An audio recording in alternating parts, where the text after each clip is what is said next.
Here. Harp, Here. Summers. Summers has not yet joined online. Mayor Kuhn Here. and Alder Haniro. Here. Thank you. If Commissioner Summers joins us, that's very loud. Is that very loud? It's a little loud. Loud.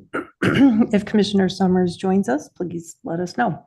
I'm chairing tonight because, as you see, Mayor Kuhn is on travel and joining us through Zoom, and she asked me to chair since I would be physically present in the room. We'll start with the approval of the minutes. Does anybody have comments or corrections to make to the minutes of our meeting on November 28th? Seeing no comments or corrections suggested, the minutes as circulated are approved. Now we'll move on to our one agenda item, which is the zone, sign, and outdoor lighting ordinances and the zoning map. I don't know why it just seems so loud. It's reverberation. Yeah. I clicked the volume down a couple. The staff have recommended that after we go through this, if we can, that we recommend the council approve the 3 ordinance and the zoning map contingent on final review by the city attorney. Everyone should have seen the planning staff memo from Mark Opitz dated December 8th, the final drafts of all 3 ordinances as well. Council needs more than a weekend to review. So I really hope we can wrap this up. And that way they can get it next week sometime and have all winter break to review the full code in time for the meeting on January 2nd, the council meeting. The staff have given us 8 questions to answer, and I recognize that commissioners may have their own questions or comments that they want to be able to bring up that we haven't yet discussed. So what I thought we'd do is start with the memo. And I'm going to count on everyone having read the materials for tonight. So instead of having staff brief us on each of the 10 things in the memo, we'll go through the memo and commissioners can weigh in how they feel. And if anybody does need an explanation, please speak up. And then if staff can keep track of our consensus answers to the questions posed in the memo, then we can just have one motion at the end of our walkthrough. And then we can also add any new topics that commissioners would like to add. So looking at the memo.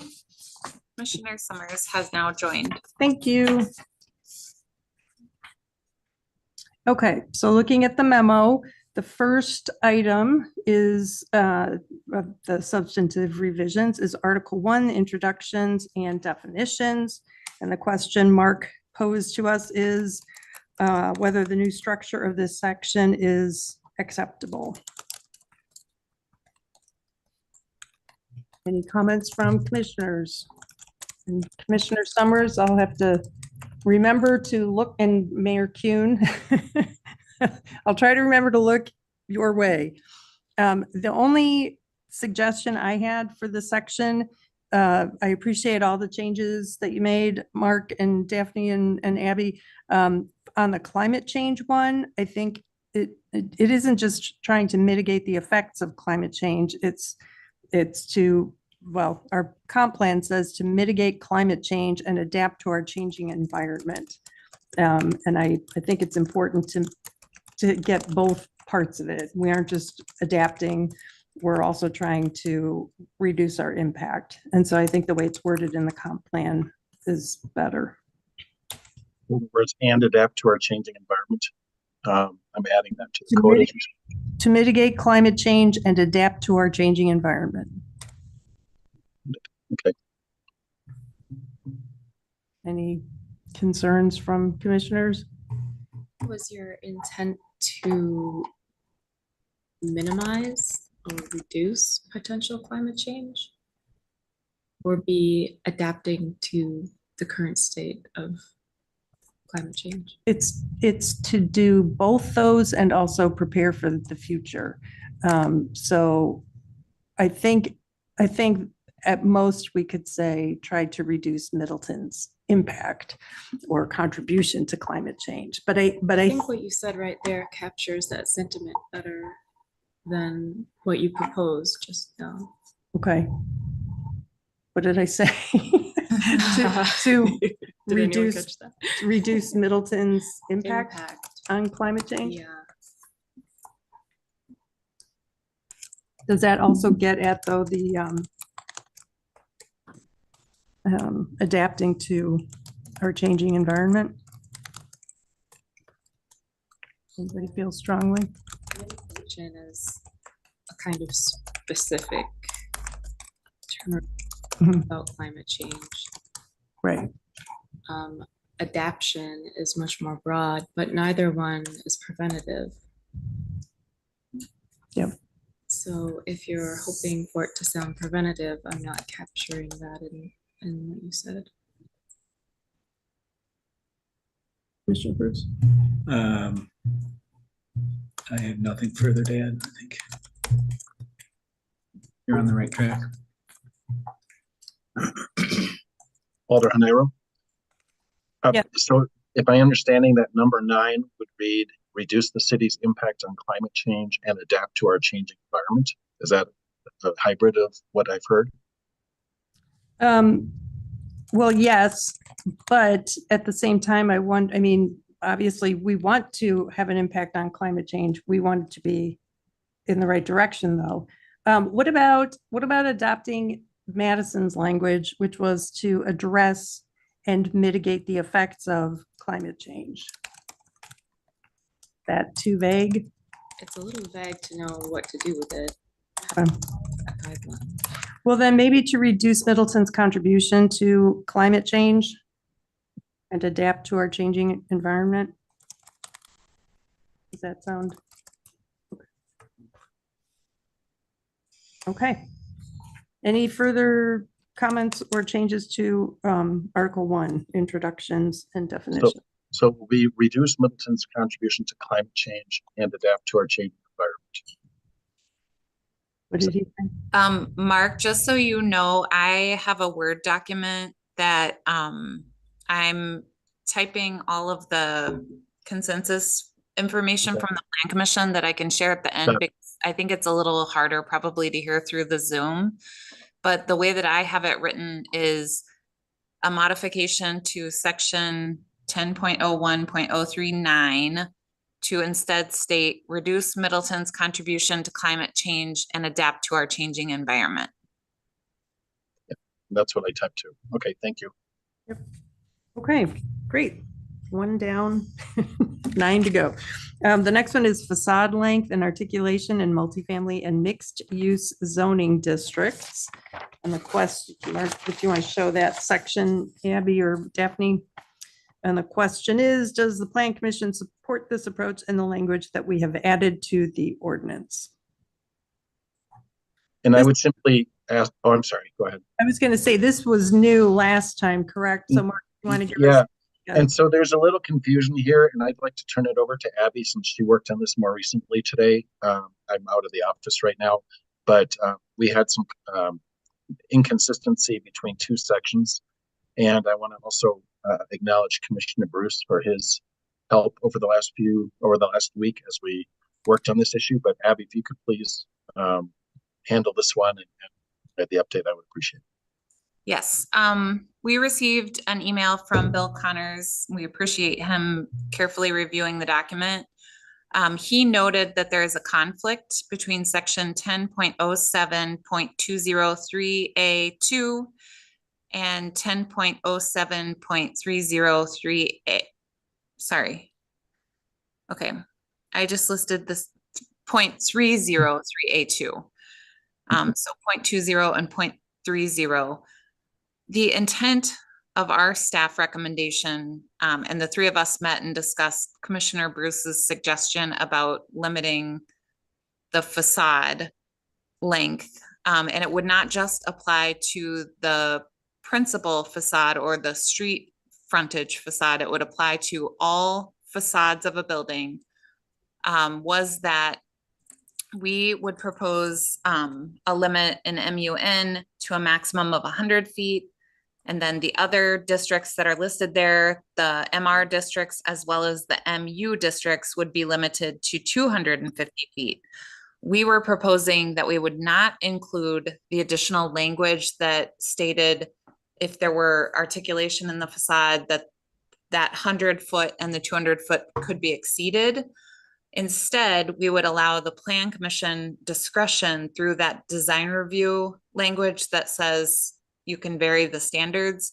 The Plan Commission would have discretion to do that if someone brought forward a building that you thought was appropriate, let's say an MUA that was 280 feet. You could say, you know, we would recommend this to break up the facade length. It wouldn't necessarily be the recess. The reason that we're recommending removal of the language about adding the recess of 25 feet is because we feel that that conveys to the development community more acceptance of exceeding what we're putting forward. And instead we would propose keeping the limitation of 100 and 250 feet. And I do have some visual examples if you would like to see those of different facade lengths on buildings.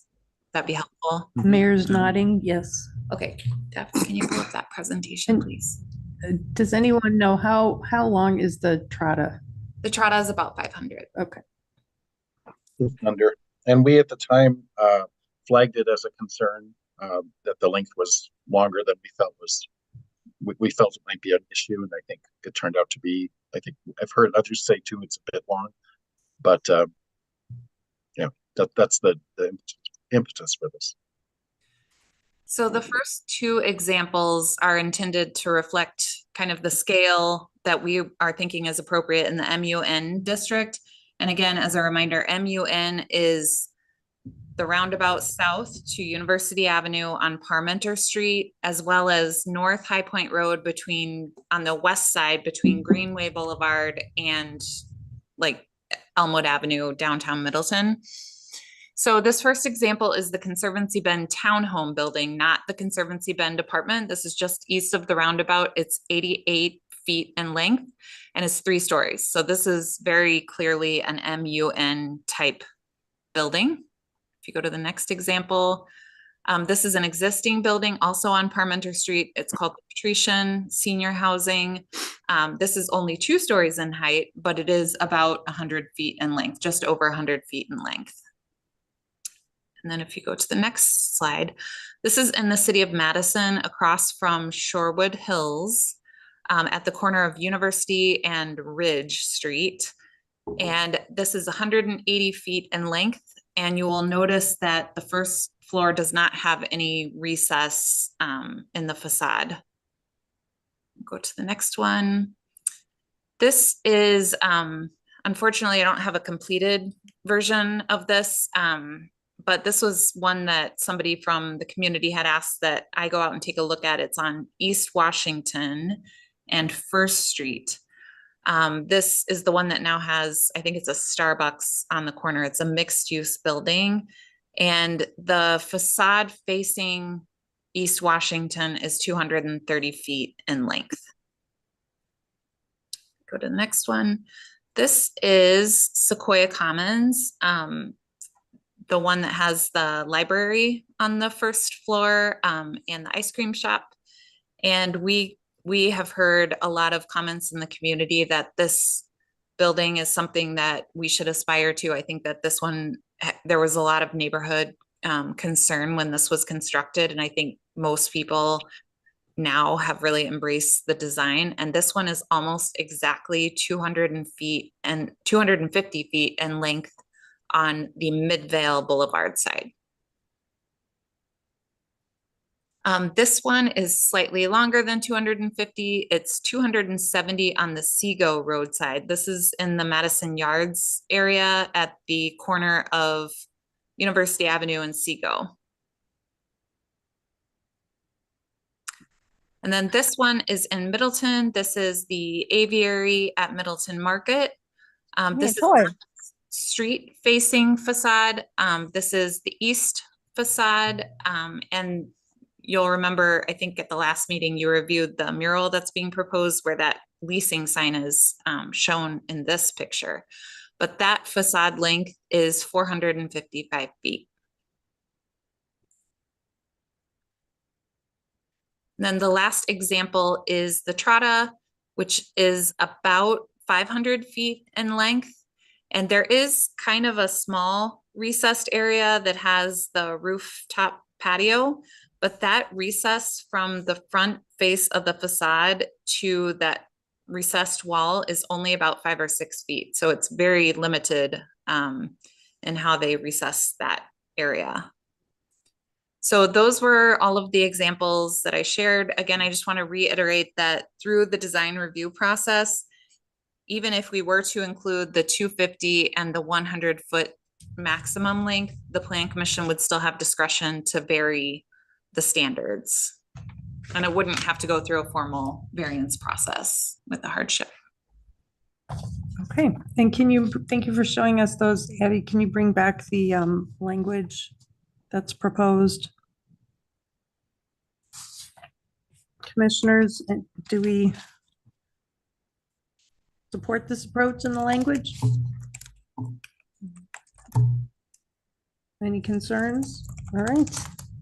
Sounds like that one is acceptable.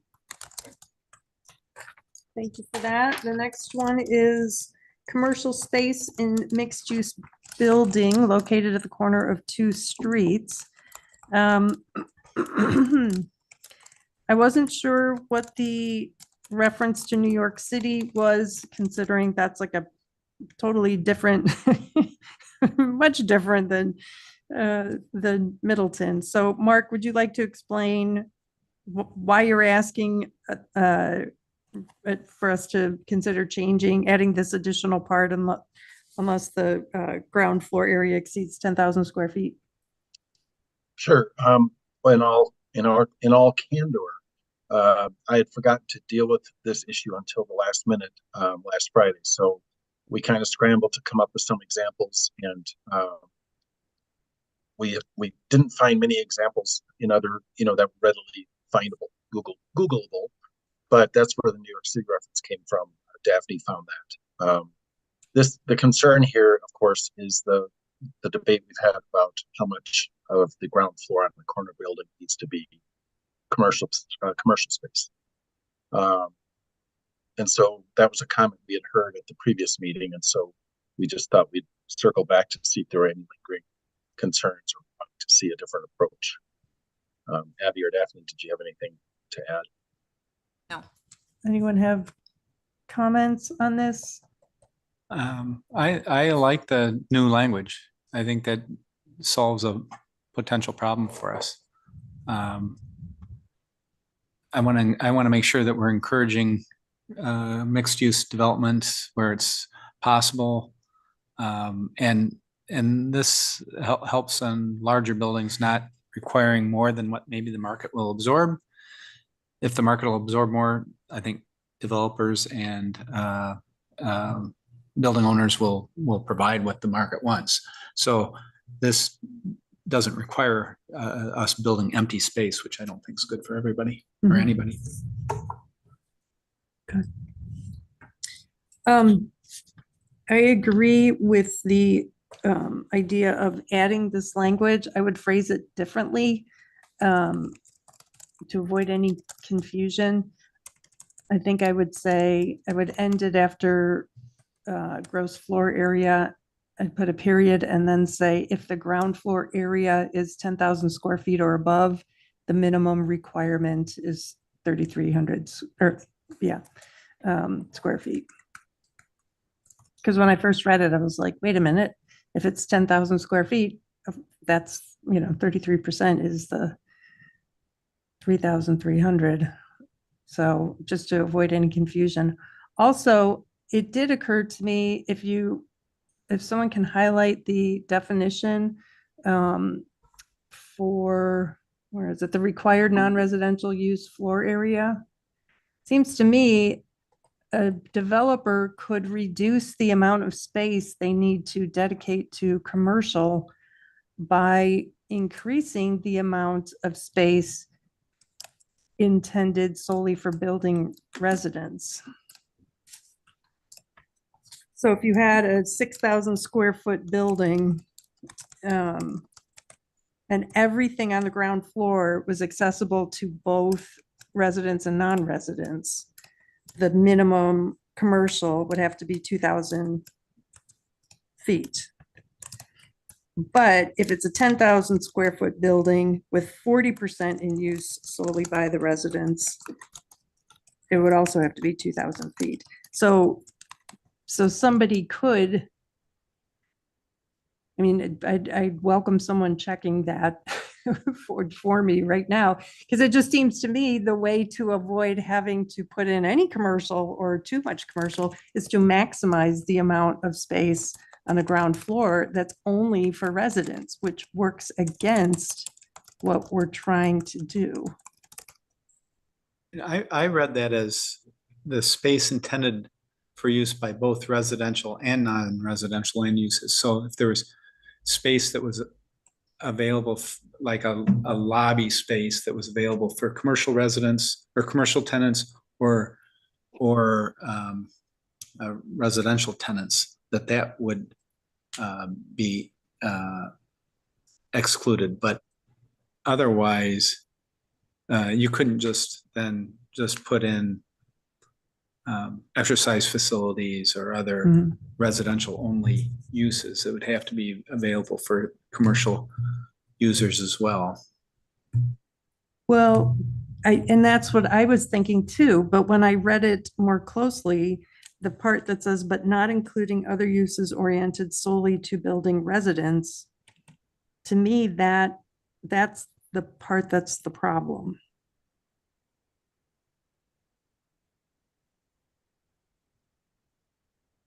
If no one else sees it but me, then I could just be not getting it right. Could we ask Mark? Can you explain what you feel that how you would interpret that?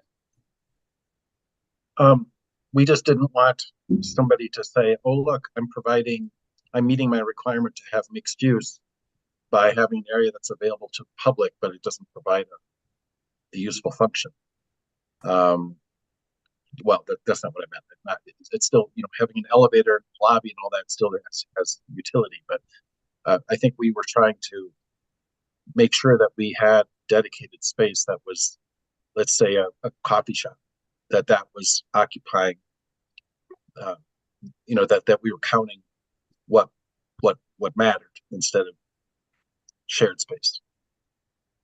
I'm going to read this again quickly, but that was the intent.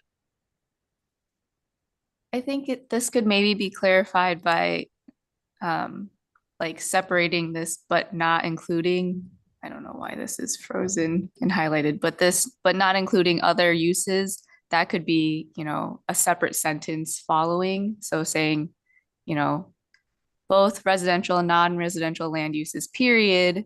The required non-residential use floor area cannot include other uses oriented solely to building residents. Does that clarify it a little better? Yeah, it's that last clause that's sticking me up, honestly. Yeah, because if you just had a table with square footage, shared and residential only, and plugged in some numbers, I think you would see that if you want to reduce the amount of space you have to devote to commercial, you should maximize what you have just for the building residents on that ground floor, which is the opposite of what we want. We're trying to promote commercial use, not give developers an opportunity to squeeze it out by putting, residential facilities on that ground floor. I think if we take I mean, I'm wondering why not base it on the entire ground floor area? Because that's too much. 33% is too much.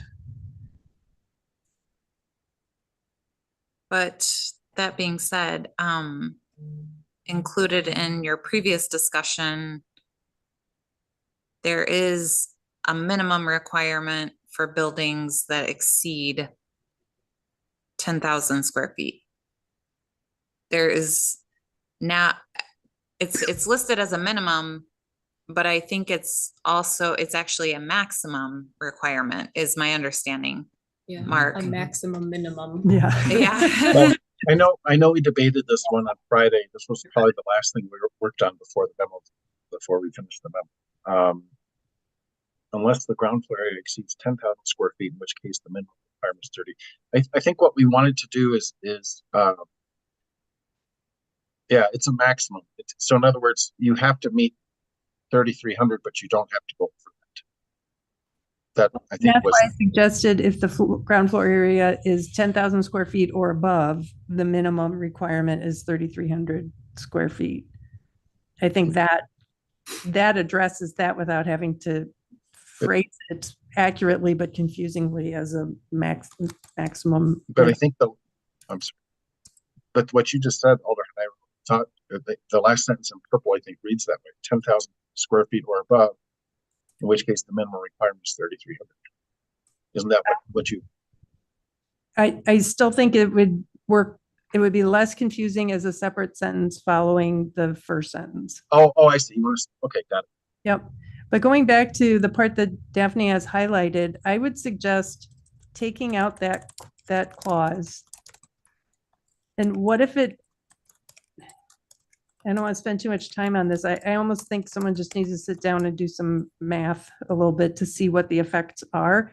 But what about instead of saying including any lobby or entryway spaces intended for use by both residential and non-residential, minus any lobby or entryway spaces? Because then you'd have the area that's not solely for residents minus the chunk that's shared, and then you calculate the 33%.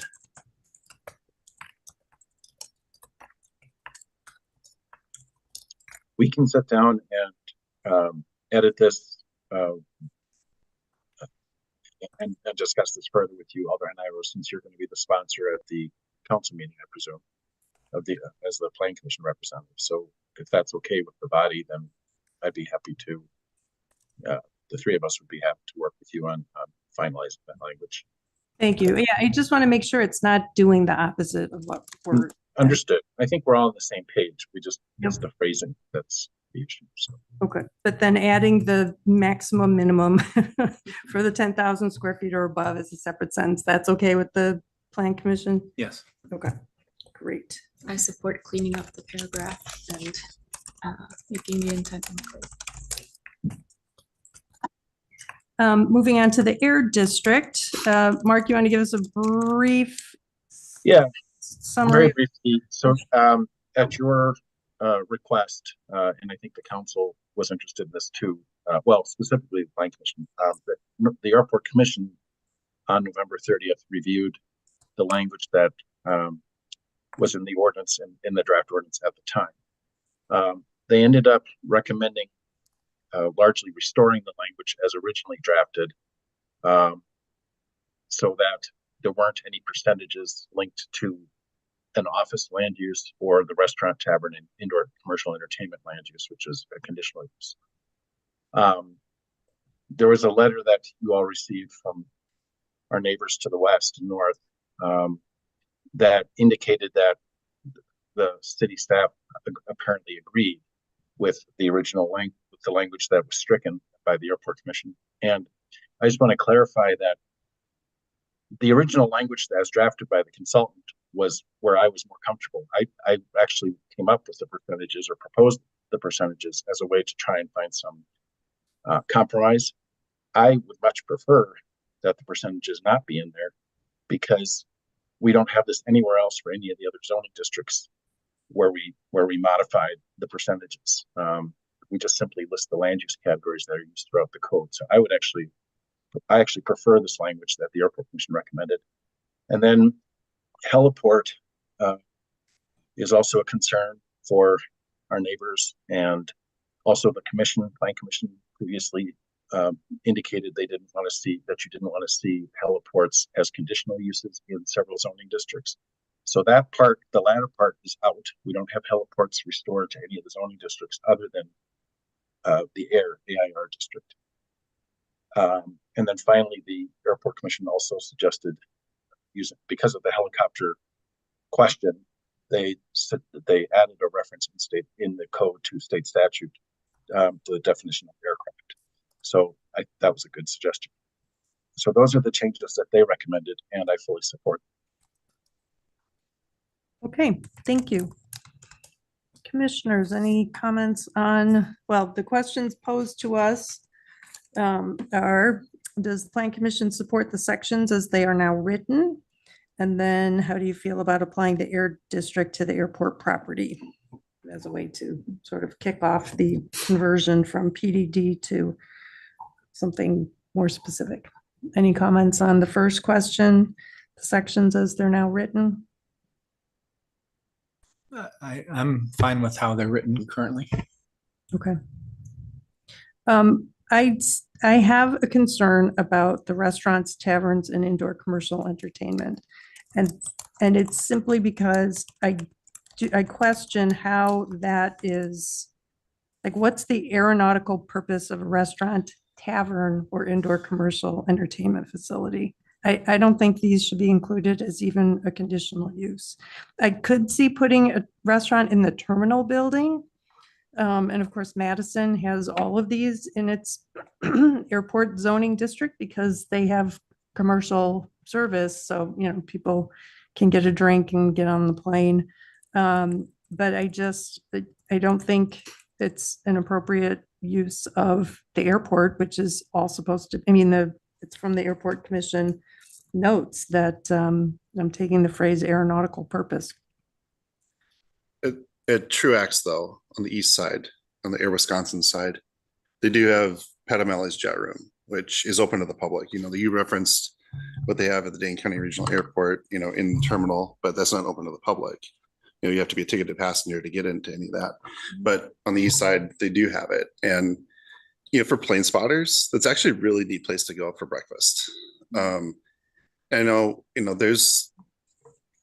the air traffic is a lot different between, here versus Truax, but, you can still get a lot of plane spotting. If you have kids, that's a great place to go to watch airplanes. And I could see something like smaller scale like that being actually quite successful at the airport, if it's allowed. Terminal.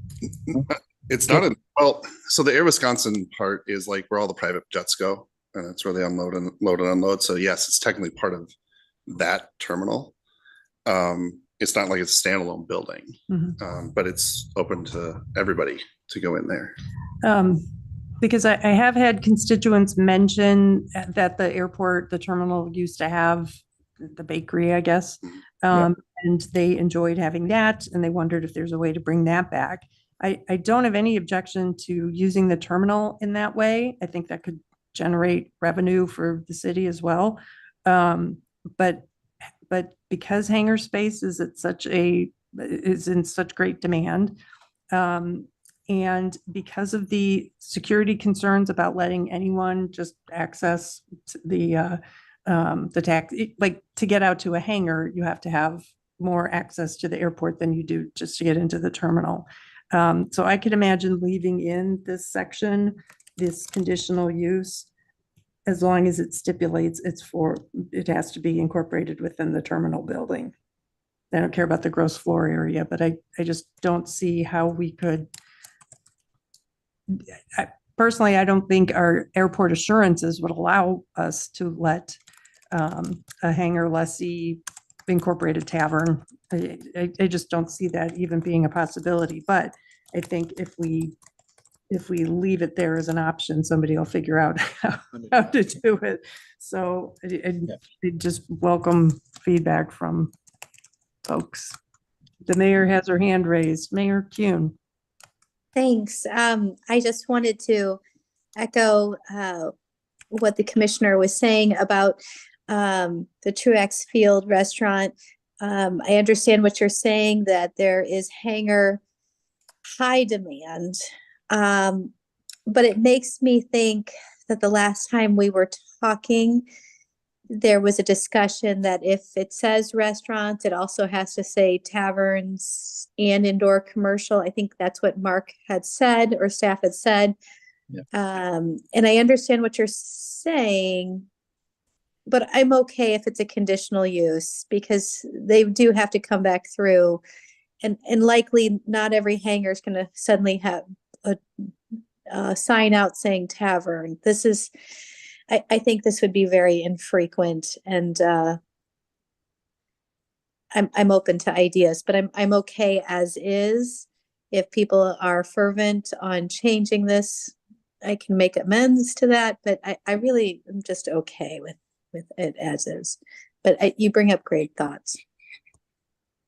I'm strongly in support of social space at the airport. I think it's been sorely lacking since the bakery wasn't there, but even that wasn't really adequate. When you look at Pat O'Malley's and what that does for the community, we've spent countless birthdays there, having brunch. It's amazing. It's homemade. Everyone's super friendly. You see all, you see military stuff, you see private stuff. It's fantastic. So my grandparents retired up north. This is a bit of a tangent, but it's important. My grandpa was a Mason. He got his pilot's license at 72 and bought a quarter of an airplane with some other buddies. And he hung out there every weekend with them. And after my grandma died, that's all he had, because he lived on a lake in the middle of nowhere. And that's all he had until he died, was those friends in that plane, even though he couldn't fly anymore for many years. They kept the plane in the hangar, and it's just, when we go to the EAA or we go to fly-ins, it's such an amazing way to have the older folks meet the younger folks and build that intergenerational community that I just don't see in my neighborhood anymore. People just don't get out and walk like they used to, and neighborhoods tend to be pretty homogenous with their ages. And I just love like the mixed ages and the mixed uses that can develop with a really fully functioning multi-use small airport. I love that story, and thank you for sharing it. Did your grandfather and his buddies have a restaurant in their hangar? Well, so I used to be a chef, and what I can say about getting a liquor license is it's really tough. So I would say that I agree, like with the mayor, it's probably not very likely. And if it's conditional use, we don't have to allow it. I would prefer that it's in the terminal building. If they build another terminal building somewhere, it could be there too. I really do think it should be this space where the public can be involved in the airport, and that will build a lot more support for all the things that the airport does. When people realize, oh, it transports organs and my overnight FedEx box and whatever, once they realize all the things that it does, then maybe it would have more support. Right now, the airport feels really contentious, and I've never seen an airport have such contention in any community I've been in. Commissioner Bruce. I would agree that limiting it to the terminal makes sense to me, but allowing it is a possibility.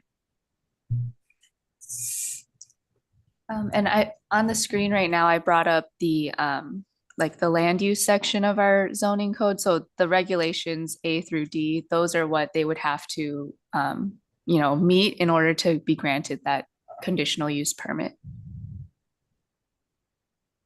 And I would simply add that the first two bullets in this section of the staff memo indicate that the Bureau of Aeronautics actually was the source for saying that they do not advise limiting, having percentages or restricting in some way the land use categories. That was something that our administrator, Brian Gatto, heard from the Bureau. Local zoning regulations cannot hinder airport activity and development, but there's obviously other grant assurances that also are put guardrails on what could happen at the airport. And that combined with the grant assurances, combined with the conditional use process, I think gives us a really good ability to regulate how this land use category could be used at the airport. I think we all are thinking of the terminal, and adding that language specific to the terminal would be a form of limiting restrictions. I think that's where, I agree that that's the best place for it. That's where Scott's Pastry used to be located. It's highly unlikely that we would see restaurants developing anywhere else. And if they did, the zoning ordinance shouldn't restrict them according to the Bureau, but there's other ways we can Do any other commissioners have a comment on this before I respond to Mark? Okay. Mark, it's the same paragraph that says, depending on the circumstances, a restaurant could be a violation of grant assurances. It goes on to say, or it could be acceptable at any percentage of building size, meaning there's a whole spectrum. Right. I still go back to the exclusively for aeronautical purposes. And for that reason, the terminal makes sense, the hangars do not. And also channeling our city attorney, I've heard it said before, I think maybe even in this room by not the city attorney, that if the ordinance, it allows it, we would have a very hard time declining, or, not granting the conditional use. So if a hangar lessee has an opportunity if we leave that opportunity open as a conditional use, our options for saying no are limited. And I think if we spell out the vision is for the terminal building to be this social center, it has the public access, whereas the hangars should not for security purposes. I think I'm not comfortable for many reasons with having hangars have a conditional use available like this.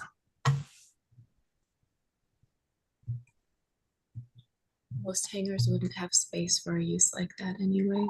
Nor should they. Well, I'm also just thinking of if they're gonna propose, somebody comes into the city and proposes a restaurant or a tavern, they would probably pick a terminal just because of access. I don't know what the public access is like to get to a hangar right now.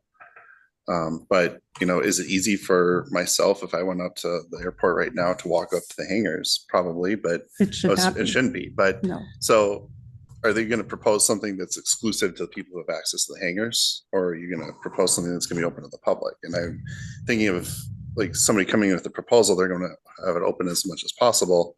So therefore they would probably say, let's put it at the terminal where we do have full public access. And for that reason, I think we should say we'll put it at the terminal. Daphne, could you pull up an air photo of the airport, please? There are 3 hangars at the airport on the west end that are accessible that have accessible space. Perfect. Thank you. On the west, just go to the west a little, please. Yeah. So the ones that are next to the airport ramp where the planes are parked, if you could zoom in on those 3 larger buildings, north to south. Yeah. So those are, one of them is owned by Scoletta, one's, I don't remember all the lessees. The southern one is Highside. They have extra space in there. These are called corporate hangars when we develop the airport. So these are larger spaces, and they have they are designed or have the potential in at least a couple cases to have public space in there for like seminars or what have you. I've been in the hangar to the south, and I recall there was an office component to it when it was owned by Air Graphics. So that street that comes in the frontage road, which is called Maury Way, that doesn't, the gate isn't until you get to the west end, right there, right where the cursor is. That's where the gate is. So there are other places at the airport where, in theory, this sort of activity, other activities that are supplemental to the hangar space could develop. Planes have configurations where you don't need to have a full box, full square. You can have cutouts at the front of the plane, for example, on the left and right sides. You could have cutout spaces, just how obviously aircraft are designed. So anyway, I just wanted to bring that to your attention that we do have 3 spaces that are accessible to the public very easily. Thank you. So are we allowed to add language limiting to the hangar, or is that not allowed? That's my question. We are allowed. We to are do allowed that. to add the language. Oh. The BOA recommends against it, but the BOA doesn't, it's not a I requirement. see. I would propose limiting it to the terminal building.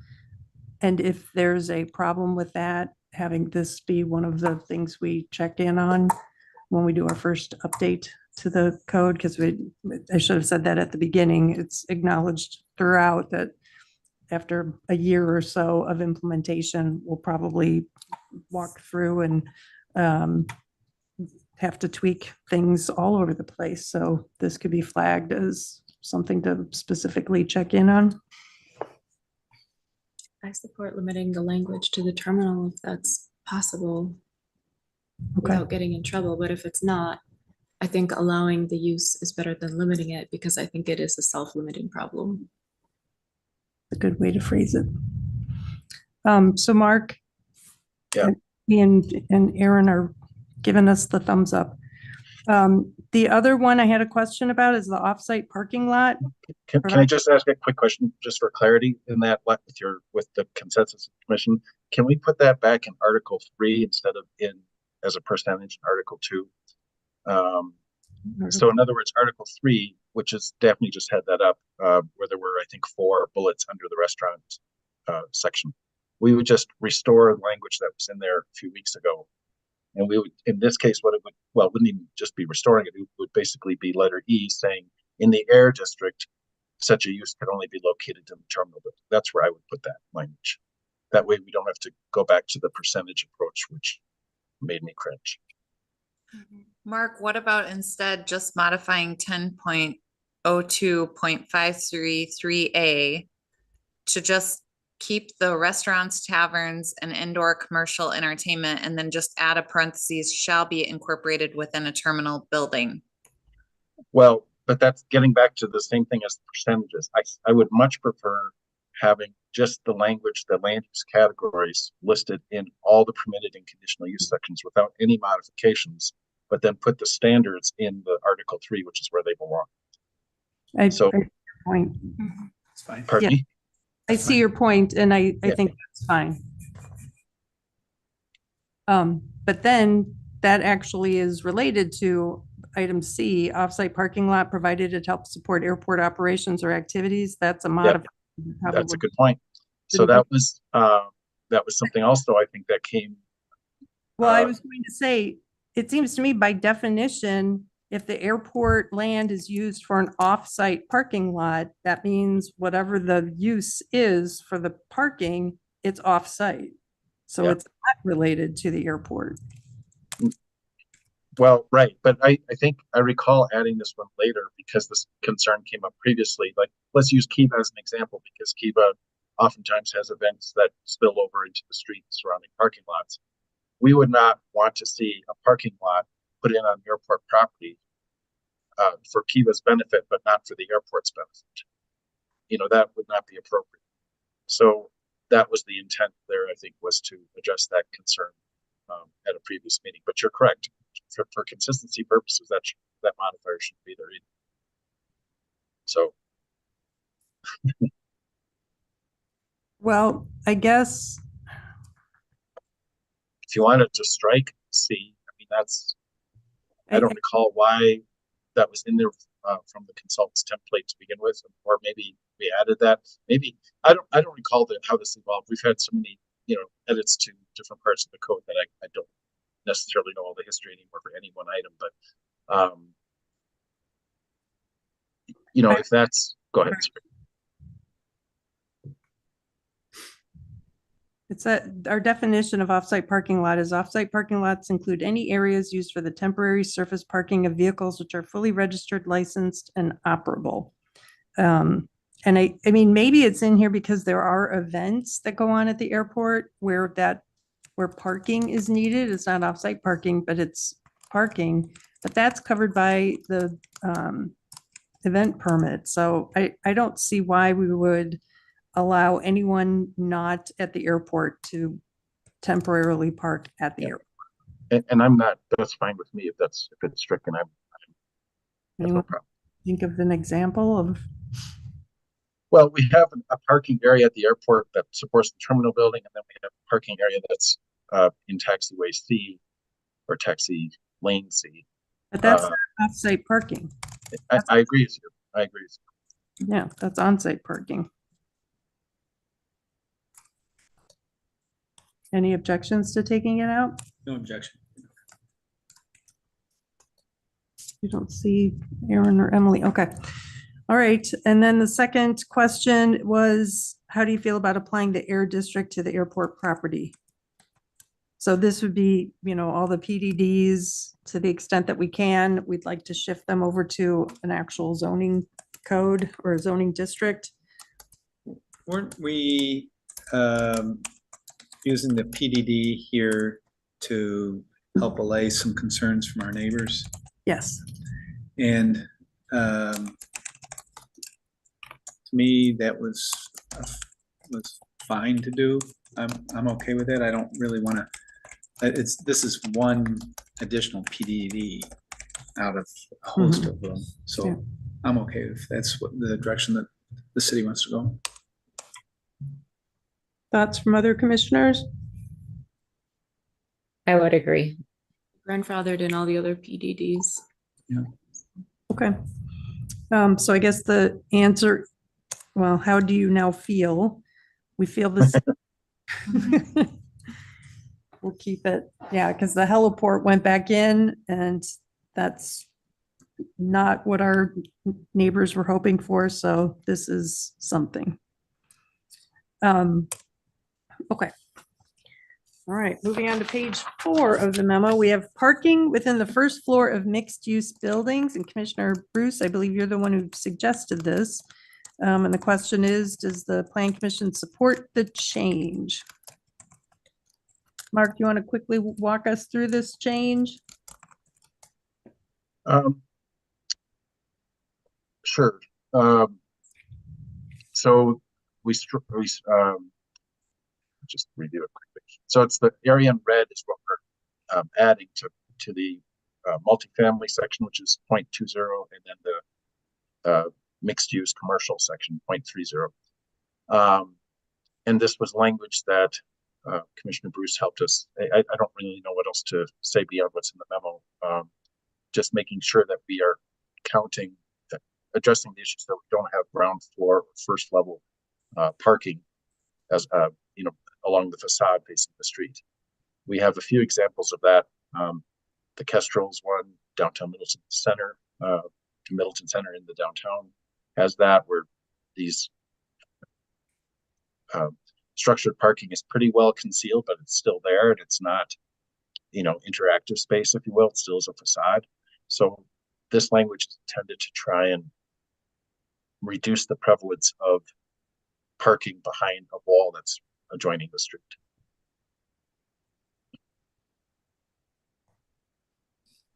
I think the intent that I was trying to get at is I didn't want to see the street facades to be blank facades just for parking. Right. It's much more succinctly said. Does the language do what you were hoping, Commissioner Bruce? I hope so. I think we'll find out. Yes. Okay. Any other comments on this section? All right. So we do support these changes. And I will echo former Commissioner Kurt Paulson and say that if we had more time, I would bring up the idea of eliminating parking minima and just let the market decide. But I recognize that would delay this whole project to incorporate a change like that. So I would ask that we add that to the list of items to consider the next time it's reviewed for tweaking. And its impact on ADA parking. Yes. That's what complicates it. Mhm. Next is home occupations. This is a new thing that was added, Mark. Yeah, this is new. You hadn't discussed this at all. The reason it came up is I happened to have a meeting a week and a half ago with a resident or prospective buyer of a property who was asking questions. And that got me to look at this section and realize that there was a bit of a loophole, a potential loophole. So that simply was an attempt to clean up the definition. Because the person asked me if this activity could be done in a detached garage. So I thought this was reasonable. I talked with our consultant about it, Ben, and we came up with this. Okay, any comments from commissioners? Well, what if they're growing something and selling it, like flowers or vegetables or herbs? We have, I don't have that part of the code in front of me right now. We have a long list of standards associated with home occupations. I'm sure Daphne is already looking for it, but it's probably a page long. And so they would have to abide by all those standards in order to operate their home occupation. There it is. Or I'm sorry, she's not quite there. She's almost there. Can I ask if a residential accessory building is the same as an accessory dwelling unit, or is No. Okay, is an accessory dwelling unit considered a residential accessory building? It can be. So an accessory building, so an ADU could be attached to the house or it could be detached. If it's detached, let's say above a detached garage, a garage would be an accessory dwelling. It would be a residential accessory building. If there's an ADU above that as a second story, then it has to meet the rear and side setbacks that are related to the principal building. That same. So if there's residential occupancy, then you have to comply with setback regulations. If there's no residential occupancy, it's a detached building with just a garage or a shed or whatever, then the setbacks are reduced. Here's the definition for home occupation, and then all sorts of standards A through J to address. What I'm really getting at is more two things. One, can you have a home occupation in an ADU? Yes, I would say, because we don't distinguish between, this language here, if somebody works out of their home and regardless of where they live, they have this language applies to them. So I don't think we want to distinguish between how an ADU is used versus how a principal building is used, as long as you're complying with these standards. Abby, how do you interpret that? I'm sorry, I was not following the conversation. Okay. That's okay. Which from previous recommendations. That's all right. So A through J or whatever it ends up going up to, I would say apply. Oh, it's more than that. See, I knew it was a page long. So all these standards apply to principal dwellings, principal dwelling unit, as well as an ADU. Okay, that's specified earlier in this section, that both. Well, I would just, if you go back to the definition of home occupation. Within a residential dwelling unit. Okay.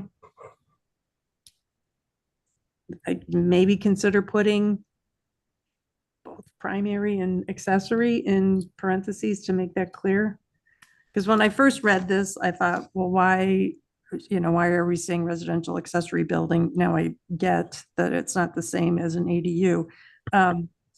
My second question is, and I haven't forgotten Commissioner Erdman Herman's comment about growing things, because that's not, unless you have a greenhouse, it's not enclosed. So we need to address that as well. But what about an attached residential accessory building or garage? Like, do we need the word detached? In which letter specifically? It's in A. Um, Well, the home occupation within an enclosed area of the dwelling unit or the enclosed area detached. To me, it's implied the first part of that sentence is maybe the word principal should be there. Maybe that would help. Alder and I.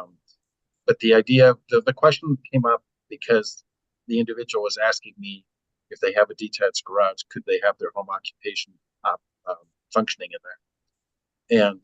And I didn't see any reason why not. So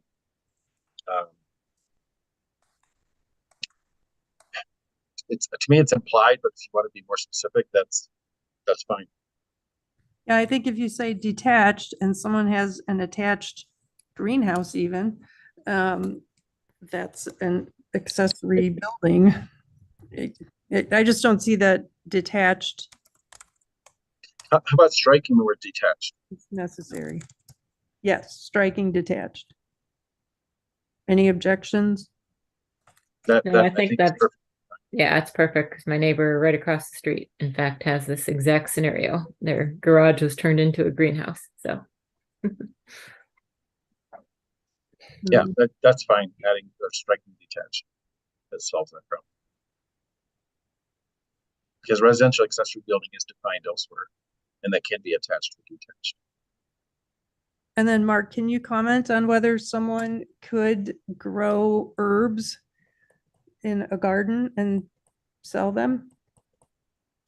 As long as all these regulations are adhered to, I don't have this list memorized right now. I'm just reading it on the screen. Actually, well, it'll read it on the screen, but as long as the standards are met, no adverse effects like age of the character of the neighborhood due to all those environmental features.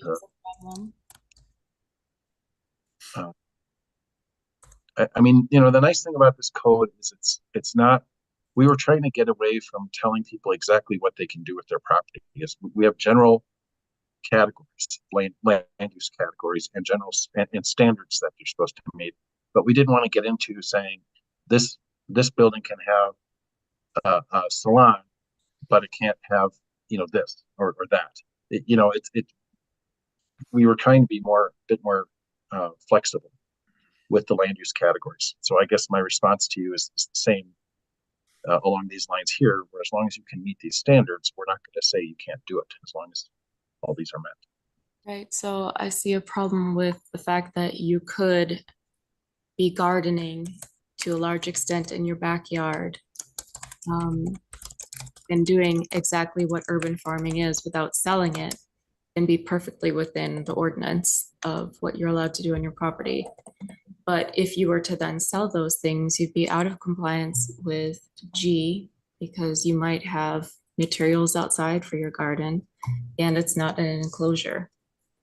And I think that urban farming is something that would support our city's sustainability goals. So I would hope that there would be a way to make that allowable, because if a neighbor came to the city and said, I'm not happy with my neighbor's mosquito infested herb garden, look, the ordinance says that they shouldn't be doing it, I think we would run into a problem that we weren't really sure how to proceed with. We have separate land use category. I think the word market is in it. If you do a search on Daphne, market and garden, do a search for garden. But this issue is addressed elsewhere. Sorry, I only have one screen, and it's just I'm not as good as Daphne is with one screen. So hopefully, no, it's later on in the land use. Yeah, there's community garden. I remember this. We used to have two different land use categories. We combined them. So if you look up It's in Article 3. Yeah. Can go quicker. Are you wanting the definition? Yeah. Well, no, not the definition. In Article 3, there was yeah, there we go. Let's do this. Hopefully we'll find it. Otherwise, the search. Okay, it should be under, yeah, let's try agricultural land use.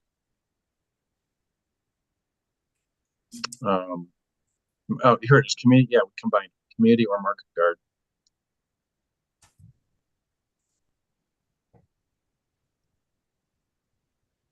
So I think Commissioner Herman's, this is where your question would be addressed.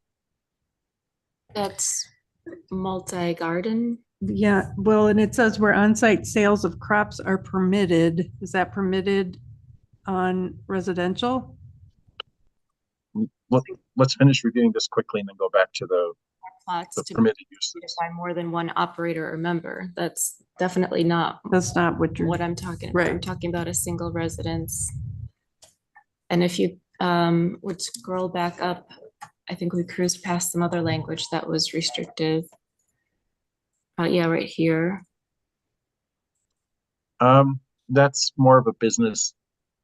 Yeah, this restricts it to not to be in platted residential subdivisions. So you can't use this one to do your urban farming. So I Right. don't know where it fits in. I would say agriculture services like Randan, which is the building on Deming Way at behind the I was going to say State Bank, Crest Plains, Lake Ridge Bank, at the railroad tracks at Deming Way. That would be an agricultural service.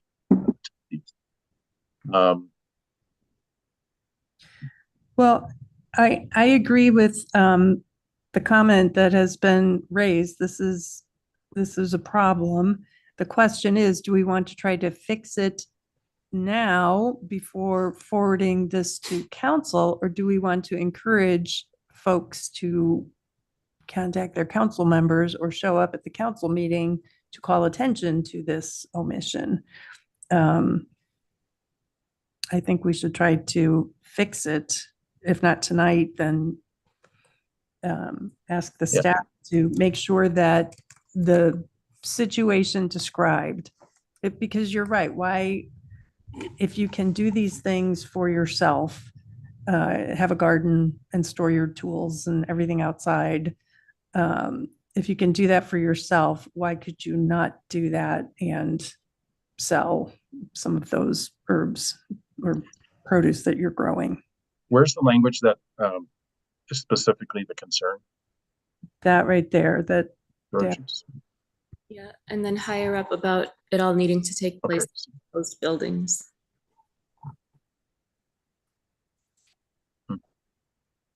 I think an easy solution is like the overall intent of this portion is that, you know, it's home, you know, you can work out of your home and, Right. you know, as long as it doesn't change, you know, the overall character of your house into like a commercial. So that's why there's like the language about traffic and adverse impacts of like smoke or dust or gas.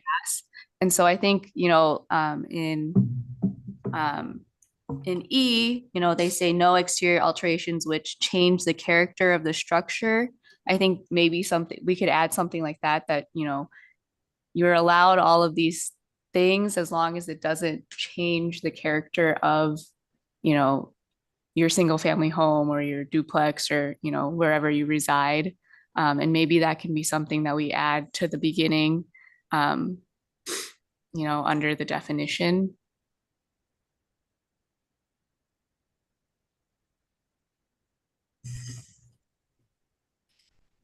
Well, I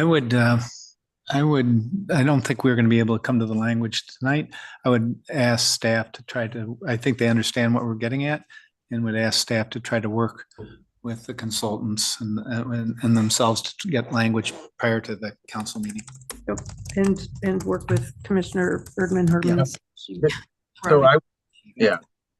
So I'm looking at permitted uses under single family residential and community gardens permitted use. So, and it's like that in many of our zoning districts. It's obviously, then we'd have to go back to the definition of community garden, but wasn't, what was the garden definition earlier? Was a community and market garden? Was that combined? I wish I had my ordinance in front of me. I think the phrase Right. you use, urban gardening. I see community garden as different. Urban Yeah, farm. no, I understand. Okay, but then you'll take out detached. Yeah, we understand what you're getting at. And I think all of us support that. We'll make sure that the ordinance that goes to the council addresses that. And Gretchen, if that's okay with you, we might run, if it's okay with the body, maybe we'll, Yeah, that's work what with Commissioner. that they should run the language by What's you. that? Should write it. I didn't hear you. I was I was explaining to the commissioner that that's what I intended when I said you should coordinate with her. Right. They Right. didn't expect her to write it. I thought you might want to run the language by her. Okay. Yeah, that's what we would do, just like we would with Alder Hanairo. We've done that with you, and you've been very helpful. And Commissioner Bruce has given us some language. So this is a team effort. As long as the body consents to these ideas, I see no harm in working on that individually, as long as you're not changing the Language consent. I wound up questioning tonight. So, Oh. so think carefully. Okay, next one is land use restriction agreements. And I don't think there are, it was just an explanation, correct? That I believe so. Let me pull up. you have some enforcement options, I'll say. Yeah, I defer to Abby on this. She Also- helped with this section. Yeah. This was just a report back to you. It wasn't so much a question. Okay, any comments, questions? All right. Moving on then to the lighting ordinance. Again, this was just an update. I would ask that we flag this idea of having, I think it was the trustee from Cross Plains who talked about imposing light curfews on businesses beyond auto dealers and whatever we have currently in our code. But again, if we had more time, I'd say let's pursue this, but since we do want to get this done, I would just ask that this be on the list of things to consider next time. Every time I leave a council or plan commission or public works meeting, I drive past the high school on my way home and I see those bright lights. And I wonder why are those, right outside the new stadium when there's no event that night. So anyway. Why doesn't it apply to all commercial buildings? That's what I wondered. Staff. Says planning staff feel that these provisions are sufficient at this time. Car dealerships and gas stations. Mark, the question is why not apply the lighting standards to all commercial areas instead of just the ones listed?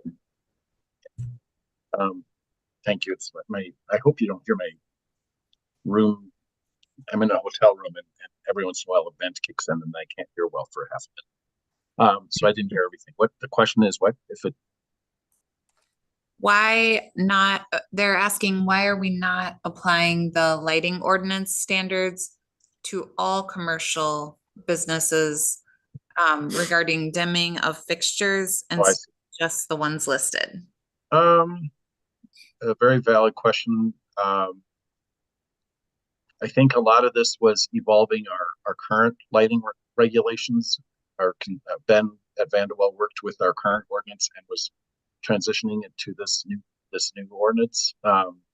So I don't know if this is legacy, if this is a result of previous decisions or not, but I agree this is something that we should revisit in the future. I don't remember off the top of my head. I think we just identified the issues that where we see this issue most prevalent in the community. And I believe another aspect of it was also enforcement. There's no really good way for us to enforce, going around to every single commercial building and making sure, that they're closed. And then, an hour after they're closed, they turn off all the lights. It's really difficult to enforce that. But related to the high school, we do have section 33.071 is related to outdoor active recreation. So the high school athletic stadium, I think would fall under this. And so under A, it says lighting shall be shut off when there's no scheduled play. So if there's no event at the high school, they would need to turn off those lights.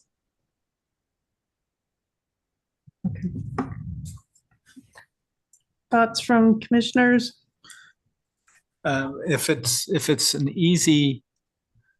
easy to make the change now to incorporate all commercial facilities or non-residential facilities, I would say do it now. If it's going to be too much and it'll slow down the process, then I would say we'll revisit it later.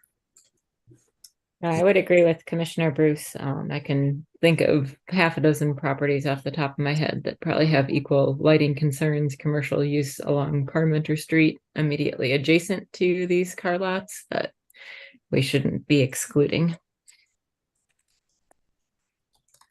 I think, I know the residents of my district are very concerned about dark skies, so I think if it's says in the memo, the ordinance can be amended in the future if necessary, and I would agree with my fellow commissioners that if we can amend it now, let's do it. Let's not single out vehicle sales and drive-through and in-vehicle sales or service. Okay. What we'll do is we'll work with Ben on that and report back to you.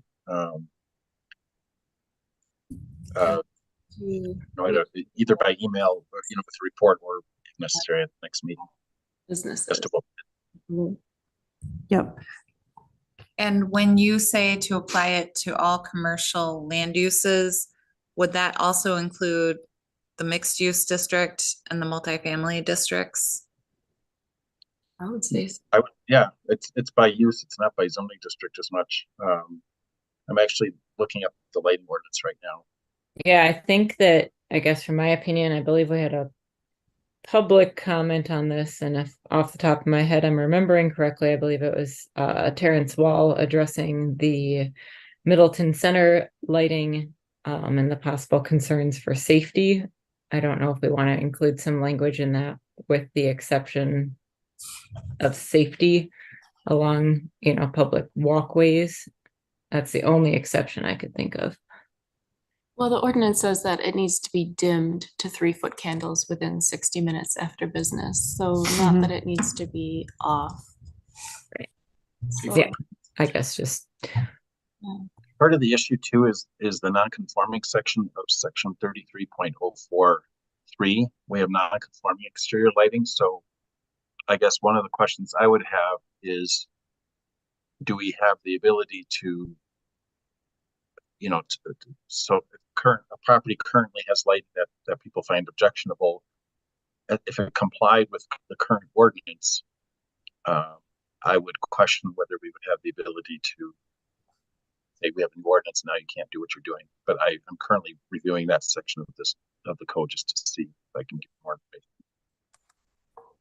I want to caution us about that we don't expect changes overnight. Mark, does that section of the lighting ordinance state that it's allowed to continue if it received permits and was approved, or just if it existed prior to establishing the new ordinance? If it says, for example, if a property or use with non-conforming lighting is seeking a new use, building, or major addition and modifications, all outdoor lighting shall be reviewed and brought into compliance.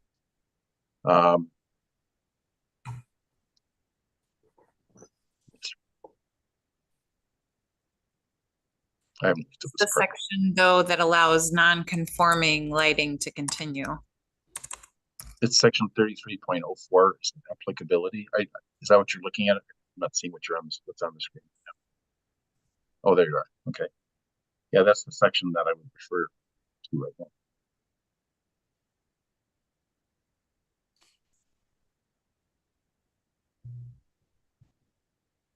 I liked Abby's comment about non-conforming lighting.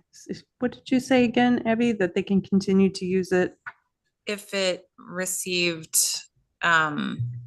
proper approval and permitting from the city, because then we would likely have a plan on file that we could refer back to make sure that they went through the process and they didn't just install it without any permission. Well, I think it's the very first number one in the section, I think addresses this. Structures that require. Mark, can you repeat that? I couldn't understand what you said. Oh, did I cut out? Sorry. Well, we're reviewing number one of this section. I think that's where this would be added if there's a need to add anything along those lines.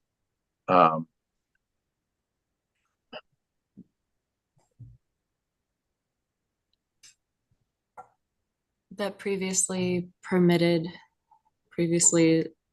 licensed, permitted, I'm not sure. Lighting plans would be grandfathered in. Is that what you're saying, that we add that to section 1? We can add something. I'm sure Ben at Vanderwall has some standard language. If we didn't incorporate that in here, I've seen that type of language before for other things. So I thought that was in here, that sort of language, but I think guess it doesn't. I think it's here under minor additions. Yeah. The existing outdoor lighting proposed not to be altered by the minor addition shall be granted legal Oh, yeah. There it is. Yep. Met the requirements of the ordinance at the time it was installed. Yep. So I think that's along the lines of what Abby was saying. As long as the plans were approved, we look at lighting plans Yep. all the time. As long as that was approved, then it's legally conforming. And then, the add-on needs to comply. Yep. And I figured I knew it was in here somewhere, at least I thought it was, but what I'm wondering now is that should be restructured so that it's not just listed under minor additions, but there's some blanket statement like that at the beginning. Yeah, I agree. Yeah. It's odd that it's under minor additions. Yeah, so that's why it was hard to find, but I knew the sentiment. I thought we had addressed that. So I think with your permission, you're asking us to, I think, clean up this or to restructure this a little bit so that it's reads more logically. Yeah, I think Just relocate it from minor additions to. I think it would just come under non-conforming exterior lighting as its own sentence, and then we go to ABC after that or something. We'll figure that out. And in that section, so item 2, if the outdoor lighting met the requirements of the ordinance at the time it was installed, do we want to refer to having a lighting plan that was approved? Because isn't that the real difficult part? How would you know if, like, you're not going to go enforce lighting code violations because if you have to go back and determine, does this meet the old code? If you have a lighting plan that was approved, then it was compliant, or at least it had a permit. But this also pertains to single-family residences that are, to uses that don't require a lighting plan. So that's why it was phrased this way. So that would be a problem, I guess. Okay. I like the idea, but Just state it then, not use the language Abby used. Okay. The only other question on the section, and going back to what we started the section with, is dimming to 3-foot candles low enough at night after the business is closed. I think we brought this up a couple meetings ago that we weren't really sure what 3-foot candles look like or 2-foot candles look like. 4-foot candles, which is the high school one.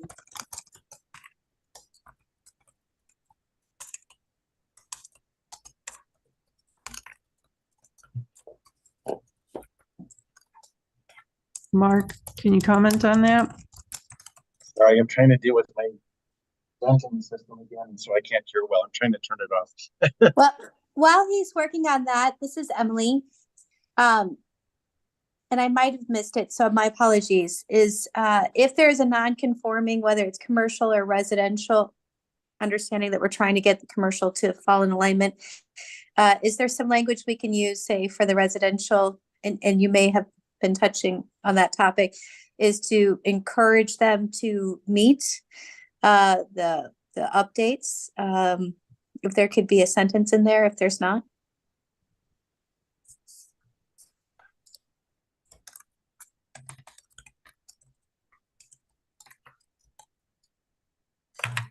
Typing. So Mayor Kuhn, are you asking that we would add language that would not be a new requirement in the lighting ordinance, but that would encourage residents to bring non-conforming lighting into compliance? It would be maybe more of a wish list item. I don't know if it's proper here, but I'm just thinking, because when I drive down my road, a lot of us have lights on, and there's for good reason, people are walking or whatever, but they do sometimes go upwards. Sometimes they were likely put in long time ago. And I just keep thinking, how do we get people who aren't going to do updates for a decade? How do we gently nudge them? So if this is not the proper place, my apologies. I think I'm actually doing a search on the word encourage in the zoning ordinance. There actually are 10 references. I just know that when I worked on this with Ben, that any use of the word encouraged was not encouraged to have in an ordinance, because an ordinance is regulatory, whereas encouragement can be done through, the city's, we can do various marketing or listserv messages, things like that, it's not regulatory. So I think, for example, we say native plantings and pollinators are encouraged to coexist. So I guess we do still say encouraged in some places. So I guess, it doesn't seem out of line to add that. But I know that was generally something that we were trying not to have in the ordinances, that word. To clarify Mayor Kuhn's comment, is it related just to residential land uses, or would it be residential and commercial land uses that we would encourage them all? I suppose I was thinking more residential, but I'm open-minded. I'm not sure. I wonder if that sentiment could be added to what we were just discussing, moving out of where it was and up to the top of the paragraph, with just a clause at the end that these, grandfathered in permitted plans are acceptable, but we encourage you to update them. I'm fine with this based on how many several references to encouragement that I found in the zoning ordinance. I'm fine with this. Our, the city attorney, I think, is where there was pushback on this initially. So we'll see how this applies. And I thank you for that, Mark. I want to say thank you to Commissioner Erdman Hermans. That's a really good point. And so thank you for helping me with that language.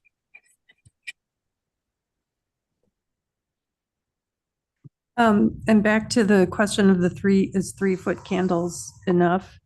I think I would encourage you to look at the dark sky model ordinance. Sure. I'd have to look at that again, but we specifically, we were referring to car dealerships and service stations, gas stations. I know there's a safety component to it, but we can see what the dark sky language said about those. I just don't remember off the top of my head. Okay, so for this section, and Abby, I guess you'll show us later, but change it now to not apply it just to car dealerships and other auto-related things, except safety lighting. Relocate this section from the minor addition to the beginning of that section, and look into less than 3-foot candles, or whatever the amount is that would make sense and be consistent with dark skies. Okay. And just for clarification, the 3-foot candles, that's the dimming after hours. Right. And look into that and whether it's compliant with dark sky. I think it will be. It looks like dark sky, my, very quick read of it right now is a percentage that it has to go down, 30%. But we have 20-foot candles allowed for the auto places. So 3 is a lot low, a lot less than 30% of that. So I wouldn't want to increase it for those. But again, the idea is, do we need this much light? Unless it's for safety and security purposes, we do not. Okay, staff, thank you. All right, we've finished all of the items in the memo. Are there any other topics in the code itself, not the map? We have the map to do yet, but are there topics in the code itself that members want to bring up? Mayor or Commissioner Summers, do you have any items? I do not. Okay, anyone here? I have a few. And one of them is the low impact development. I'm still concerned about it not being incorporated from the beginning. I know our Assistant Director for Public Works, the stormwater guy, Eric Sorensen, indicated that as part of the stormwater ordinance rewriting, we could have higher standards for the entire watershed based on our TMDL's phosphorus control target. And for parts of the watershed, we could demand more flood storage. He thought that would be a good idea. So those could be overlays in the future. And I would ask that either the WRMC or the council consider creating overlays for those to better manage our stormwater and protect our water. So that's a future item. I noted that we had a comment letter from Steve Schulfer, I think his name was. And I wasn't sure whether his comments had been incorporated. Commissioner Summers, I know you had previously mentioned during this conversation you wanted to abstain. Or you did not want to be part of this conversation? Would you like to briefly turn your camera off since you're not physically present in the room? Absolutely. Thank you. Thank you. So my questions were, and maybe we already addressed this with the North High Point Road, changing it from the proposed zoning was Research Park. That's been changed, correct? That comment of his was. Yes. Was he right about the exterior materials chapter? That was comment number 4. The exterior materials chapter seems to read like a neighborhood covenants guideline. I'm sorry, I'm not prepared to answer that question right now. I vaguely recall that he discussed it or that he had that in his comments, but I don't have his communication handy. I'm looking for it. Okay. Yeah, I just pulled it up off of the yeah, I can easily find it. I found it. Yeah, it was the November 14th meeting. Well, I found it before. Your question is?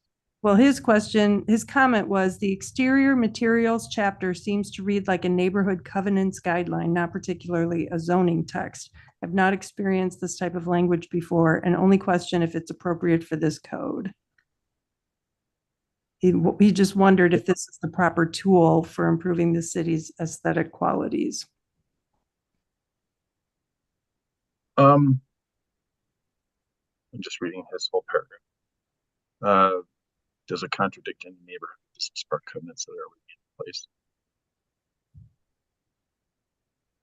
And then he says, this may be a bit of a rhetorical question.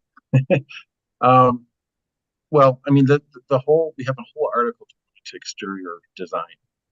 And that's what he's commenting on. And this is the template that came from Van Vool Associates. There's a lot of communities that have adopted a form-based code to make sure that the structures that are built are meeting the form of the community that you aspire to have. Ours is kind of a hybrid approach here. This chapter, I think, is an example of standards that I think are entirely appropriate for the code because our consultant has experience working with many communities in the state, proposed it. I don't know how else to answer respond to your question, Alderman Nyro. Okay, again, I noted that we had a couple of comment letters Yeah. and it seemed to address all of I didn't recall, I've been to all the meetings, I didn't recall talking about these comments, so I just want to make sure they weren't overlooked. He had a comment about combining districts. Obviously, we, can't do that at this time, but he did say, couldn't two-family be allowed in single-family districts with conditional use? And my question is, why isn't that in there? Because didn't we agree to do that? That was a recommendation from Workforce Housing. And so is it not reflected in the? I thought it was a conditional use. Would be allowed as a conditional use. Maybe it changed after getting this comment. So this is an email that he sent on October 24th after the hearing, right? That's the email. Oh yeah, that's the email you're referring to. I see it now. The date. So, there are a lot of good ideas in here and questions. I guess I don't know if I specifically responded to him to his points. I can't remember at the moment. I'm looking for that email if I did. Again, I guess I would say at some point we just need to decide whether we're ready to, at what point are we ready to say, okay, we finished the code, and what can we improve, and how much more effort do we want to put into that? I'm not prepared to answer all these questions right now. I'm doing my best with as they're coming up. I recall having the discussion about duplexes and single family. And then there was a concern that if they were conditional uses, that it would be hard to create standards that would not allow them to apply to all single family properties. And I think that was tied into the discussion about how to treat accessory dwelling units too. But I can't right now recall why we eliminated duplexes as a conditional use. I think you're right. And the reason was, and you and I talked to Kurt Paulson afterwards. Right. I think our conversation about accessory dwelling units made us think we don't even have to specify that this is allowed because you could do it through the ADU section. Right. And Kurt Paulson was like, oh, like he didn't pick up on that. And I was like, well, if you didn't pick up on that, that's a little too esoteric. It's a little too opaque for anybody to figure out, oh, it is a condition, or I can do this in my single family residential medium density zoning district. I'll just do it as an ADU. So I think, I would allow it as a principal use, a permitted use. I'm sorry. Go ahead. Kurt's position also is we shouldn't have any single family zoning districts, period. I agree with that, but I'm not going to recommend. But I mean, and this is, we have the Planning Commission of 7 and 8 members on the council, and we're trying to get something that is broadly supported by the community as represented by their elected officials. And we've made a lot of, as Ben has from Vandal has pointed out, we've made a lot of strides with this ordinance. And if we go too far, then do we run the risk of there not being community support that's needed? So, and also during the accessory dwelling unit discussion, we increased the size to not greater than the principal. Is that what we landed on? So they could basically be the same size. So that could be construed as a duplex, right? Right. I agree. I hear people obviously recognize me as connected to the zoning ordinance project. And oftentimes when I'm outside the office, I get people talking to me about it. And I won't say who it is, but there's somebody that I see weekly in another activity I'm involved in who is complaining about the ADU section, thinks it's appalling that we're doing it. And so, we're trying to thread the needle here and find something that implements our comprehensive plan and all the ambitions contained therein, the aspirations, and at the same time not have, it has to reflect the will of the community. And so whether we get rid of parking minimums in the future or allow, get rid of single family zoning, those are all good topics to have. But I mean, at this stage in the game, I think it's problematic to revisit some of these core principles right now.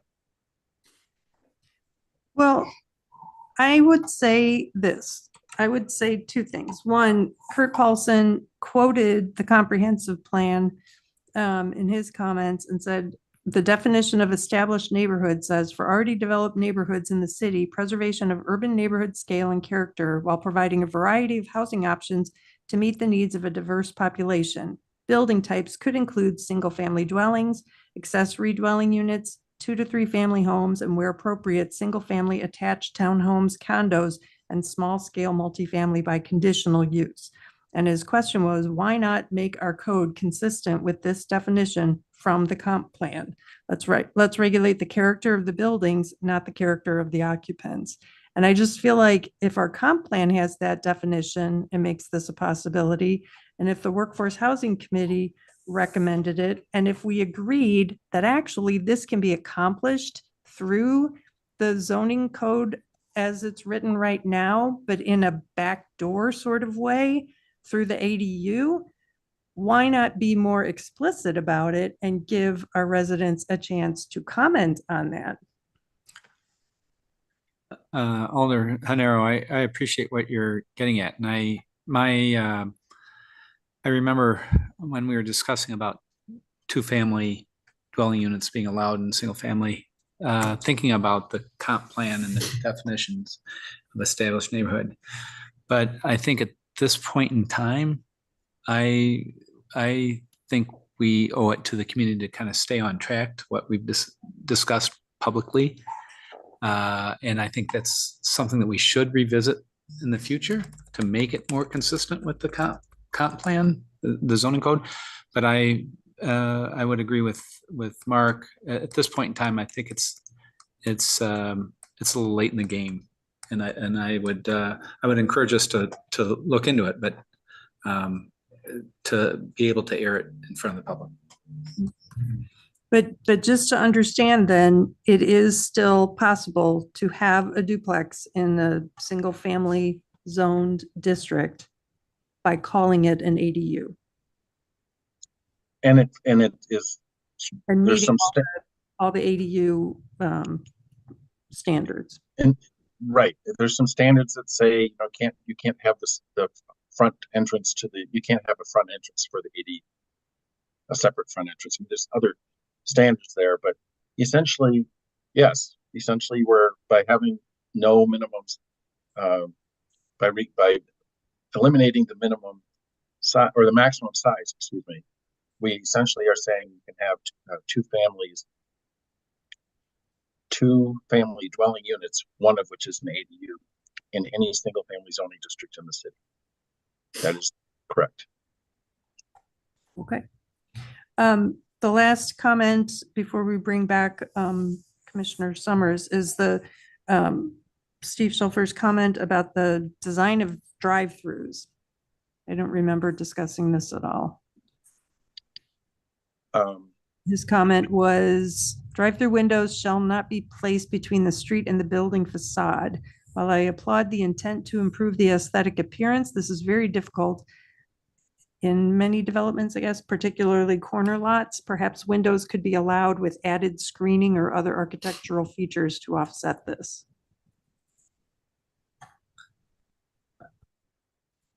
I personally like the language as it reads. I don't really want to see the drive-throughs facing the street if we can avoid it. Okay. I think people will be able to figure it out. Okay. And then I guess we can bring back Commissioner Summers if she's still there, or she can turn on her video. I guess she just. And Alder Hanero, I just want to mention that I did respond to all these points from Steve on October 24th that evening, maybe not to his level of detail that he had hoped, but I did acknowledge his emails and all the points he made. What I said about drive-throughs is I'll look for opportunities for improvement as I do a final review of the code. So I at least did acknowledge them, and I think some of these are just ones we'll put on the list for next time for the next day.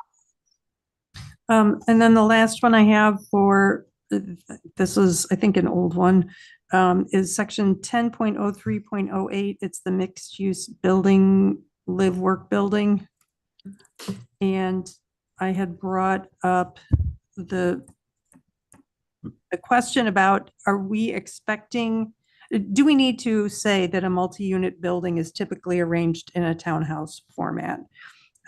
Because it seemed to me we should not imply or perhaps indicate that our preference is to have these be at least 2 stories with the ground floor for residential use and the upper floor for occupancy.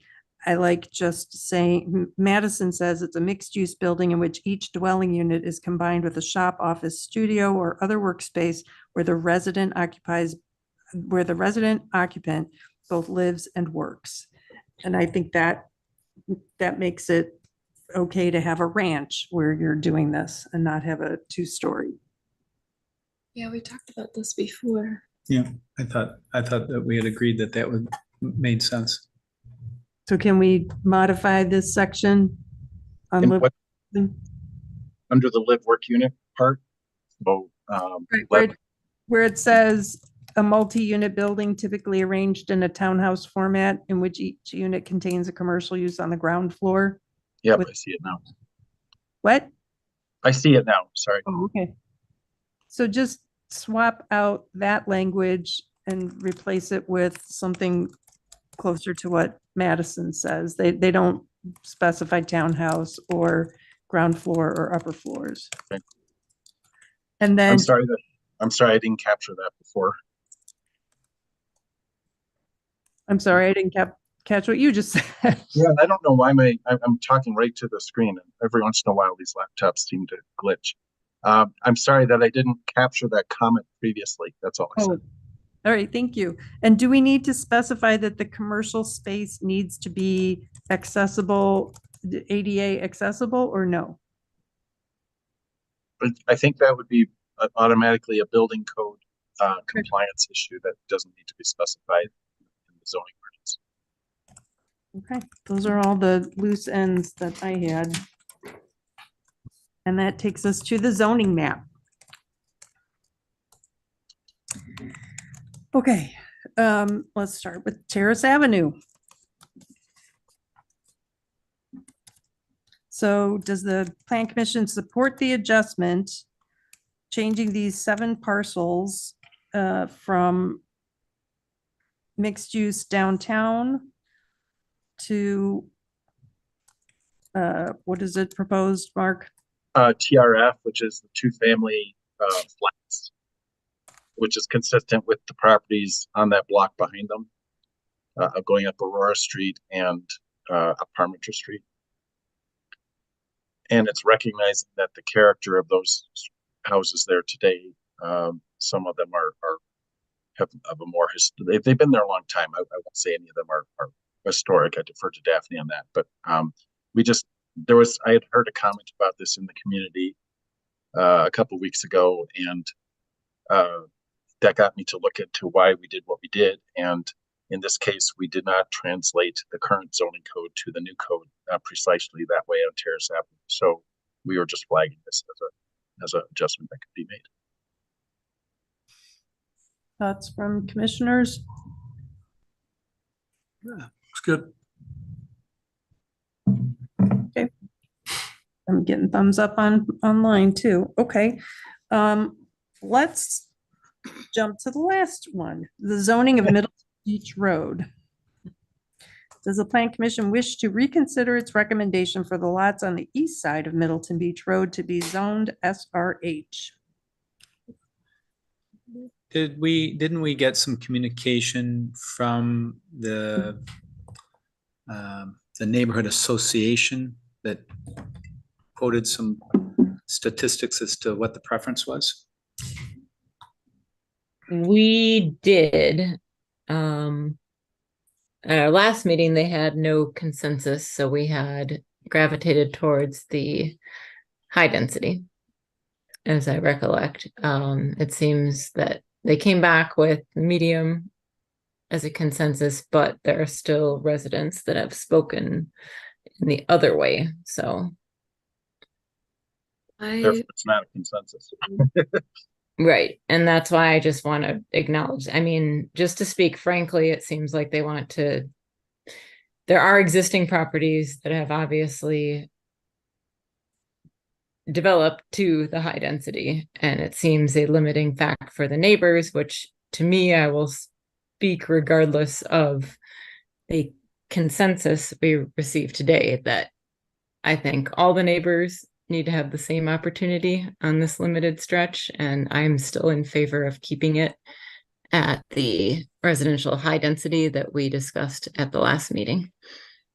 I would concur with that because part of the email communication was included like two kind of pieces of feedback. One of them was a concern about home values if it was zoned down to SRM, but the other one, the one that I think stuck out to me the most was a question about equity.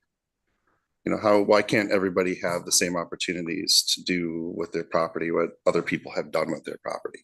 And if some people have been allowed to develop their property to the SRH standards, why shouldn't everybody else have that opportunity as well? And I understand the arguments of the impervious surface, you know, that they've been brought up, but you know, and you think about in the future, if somebody comes and wants to buy one of those plots of land and they go next door, well, why can't I do what they have? You know, is that going to lead to what kind of issues is that going to lead to long term? Mhm. I was reading through what was actually sent to the neighbors as a survey, and I was concerned that they didn't quite capture the implications correctly. So they had in their "What are the implications" paragraph, as noted above, our properties will be grandfathered, including when the property is sold. However, be advised that if the property is a total loss or razed with a need or desire to rebuild, the new zoning requirements would apply.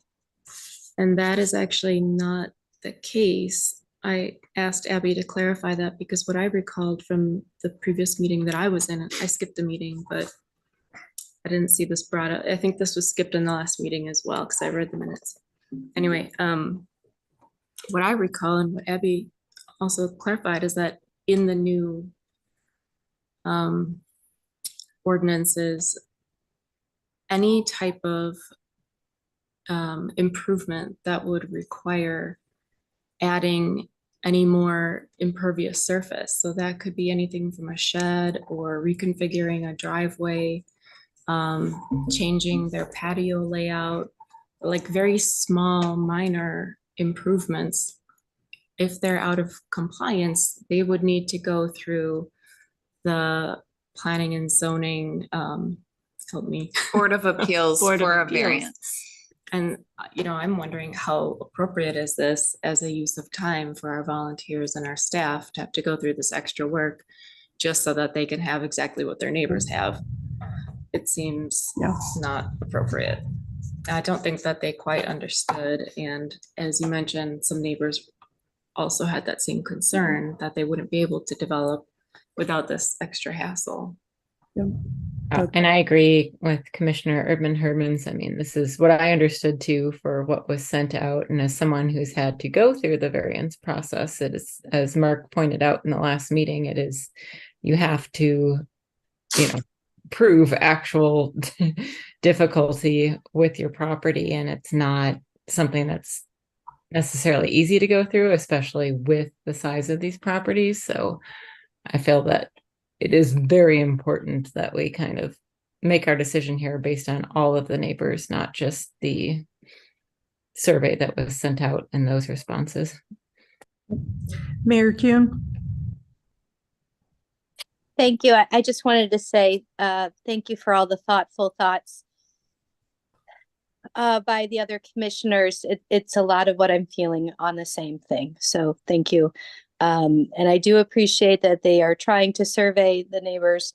And I want to say that the thoughtful comments made at the last meeting were highlighted to me by some of the property owners that have not yet been developed. And they reached out personally to say that they really wanted to be heard as well. And I just appreciate you all thinking about the different scenarios and that equity piece. And we do care about impervious surface, and we're not saying we don't care, but it's just it's a tough piece of area, and I concur. So thank you. All right. Anyone feel strongly in the other direction? Seems like we have a majority. Okay, so the answer is no. The Plan Commission does not wish to reconsider that recommendation for the reasons stated. All right, that brings us to the last item, 2159 Allen Boulevard. As you read in the memo, the council approved the flu map. Well, let me go back. The council approved the comprehensive plan amendment with the flu map showing the, could somebody bring up, not the flu map, but the zoning map, since that's what we're talking about now. But it passed 7-1 at its first reading, came back for the second reading. 2 alders were absent. It was just before the Thanksgiving holiday. And because of a Robert's Rules of Order maneuver, the vote wound up being confusing, even to our highly experienced and soon to be retiring city attorney. And if we had known what Robert's rule said in the situation where you have 3 votes in favor and 3 abstentions, if we had known, the mayor would have been able to declare it approved on that second reading. The city attorney issued an opinion, I think 10 days afterwards, saying, yes, it did pass. So technically, the comp plan is done. We are going to talk about it again because we can't get enough. No, we're going to talk about it again just to make sure everyone understands its status. But the staff, because of the city attorney opinion that was a vote in favor, a second reading was passed, staff are advising that the commission endorse the zoning map as drafted, with the understanding that the boundary between the zoning districts on 2159 Allen will be mapped at 120 feet from the edge of Middleton Beach Road right of way. Can you zoom into this? And Abby, has anyone drafted the legal description for the purpose of, I know that was a big deal. We needed a legal description drafted. We have not, but we have time, given that this isn't going to go directly from PC to Common Council. Okay.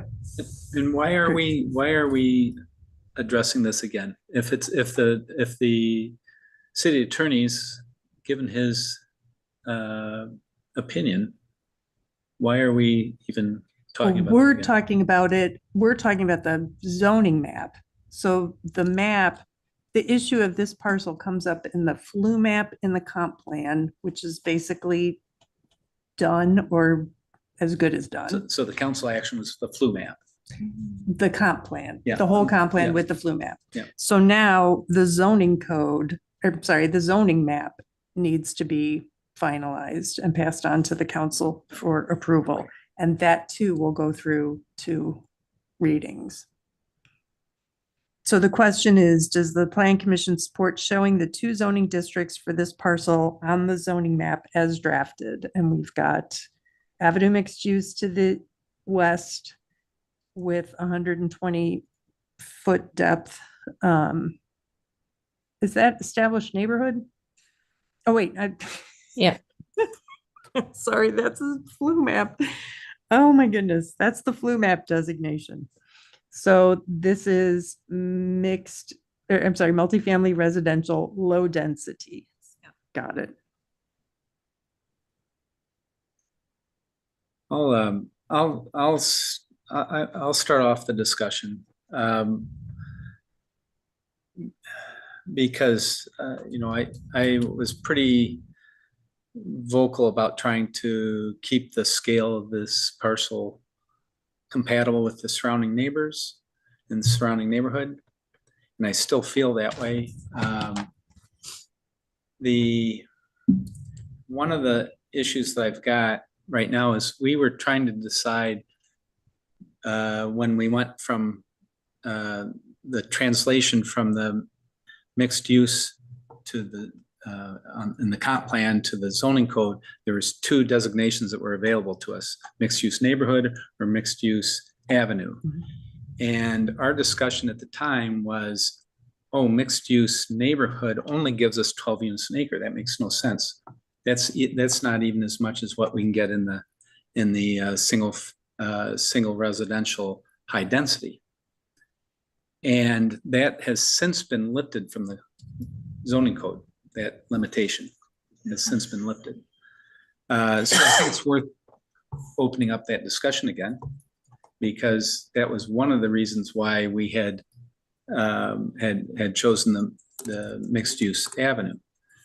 The other issue I think we need to think about more is why the 120 feet? What is the rationale for that? And is that the appropriate way to look at this? Why are we not looking at the avenue or the mixed use parcel and saying, what's the appropriate depth for the mixed use parcel, rather than looking at what we think the appropriate depth of the multi-low density parcel? You'll see if you look even on this map here, look at the depths of the mixed use lots on University Avenue and how deep they are versus what we have here. So I would like to reopen up that discussion, make sure that we've aired this out, and the committee's has. I mean, I do agree. I think the reason for the depth, the 120 feet, was at request of the neighbors to kind of balance that out, the average lot depth across the street, just to have that consistency. I do not think that we should move that line any further, because that greatly condenses what can be developed on the other side of the property. Particularly driving it up rather than out, which we've addressed many times. So I think we need to, as Randy said, definitely reopen this. Can I ask, are we reopening what the designation should be for the western side of the lot, or are we just talking about the lot line? I was a little confused by what you said, Randy. I was reopening both. Yeah, I mean, from the comments we received today from both the Middleton Beach neighborhood and the previous developer who has since withdrawn their development, to be clear, I think that we're looking at uses on both sides and therefore need to open up both discussions. I think the line, I will say for the record, I think the line is absolutely appropriate and that we should not consider moving it in either direction. Abby, can I ask Mayor Kuhn first? Please. Mayor Kuhn, go ahead. Thank you. I was thinking that, and this might be because of previous discussions, that the eastern portion, the 120 feet lots, were SRH or SRM, like in those realms. But SRH, if we are moving forward with the lakeside being that color yellow. So I just want to make sure that I'm thinking through this. And I also want to say that I concur with Commissioner Summers on the 120 feet. Mayor Kuhn, I'm not sure I understood. What were you suggesting that the zoning should be for the 120-foot strip?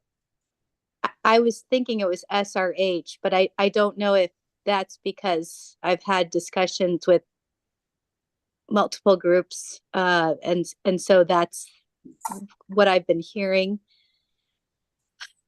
Yeah, Mark has his hand up, but I mean, my recollection was that it was initially single residence zoned. Mark, May I? Is that okay, Lisa? Or Alder Honeywell? So I don't recall us ever zoning that SRH or any SR category. This is something that came from Middleton Beach Road residents. This was something that was spread around the community there, that whatever zoning they had would be automatically the same across the street. That is not a comment that I'm aware of any city staff person having made that suggestion at any meeting. So that was a misnomer at least from staff's perspective. Whether others have made comments like to that effect, I don't know. But that was never, the zoning on the east side had no bearing on the zoning on the west side. We need to be consistent. Oh, yeah, my apologies. That's not what I meant. I meant more from the residents is my recall, not city staff. So my apologies. No, and I didn't take it that way, Mayor Kuhn. I just wanted to clarify that I had also heard this discussion many times, and I was hearing from open houses and seeing things in the community about that. And that was just something that was spread amongst the neighbors.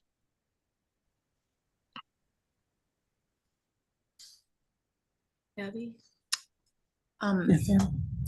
If Daphne, if you just move up a little so that on the key on the right-hand side. Okay, perfect. So the eastern part of the lot in the comp plan is established neighborhood.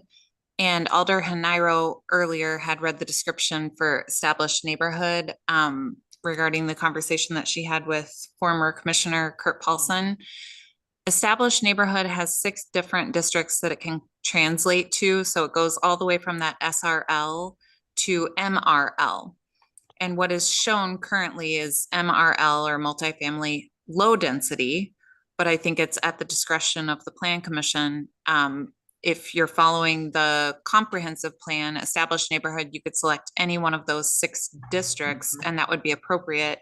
The reason that we're proposing the minimum lot depth of 120 feet is because that is the minimum lot depth in TRD, TRF, and MRL. If you were to decide to show this as SRH, the minimum lot depth there is 80 feet.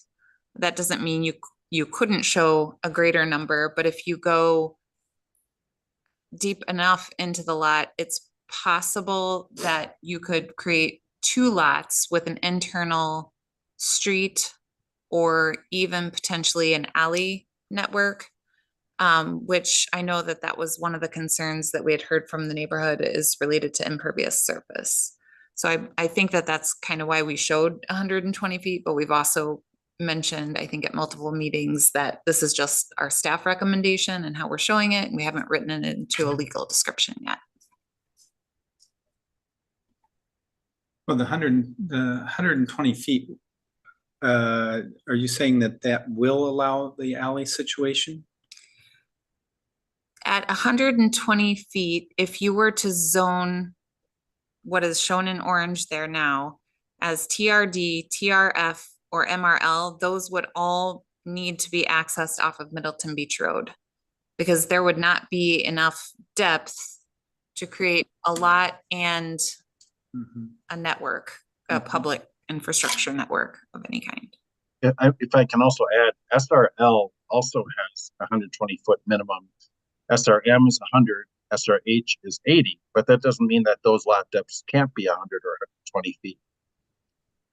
So right. 120 is a number that provided the maximum flexibility for all the established neighborhood compliant zoning districts, if you will. compatible. To go with 120, but decide to zone it SRH, there would not be enough depth to create two lots. Right, right. And that's not to say there couldn't be an alley that serves, you know, SRH, for example. But because of, well, I'll just leave it at that. Thanks for clarifying that. I just wanted to bring up something that was mentioned a couple times a few meetings ago by Hanairo and Kuhn as like their ideal for this, which doesn't seem to be reflected now. And that was that the whole property would be developed by one developer and that the backstrip would be green space.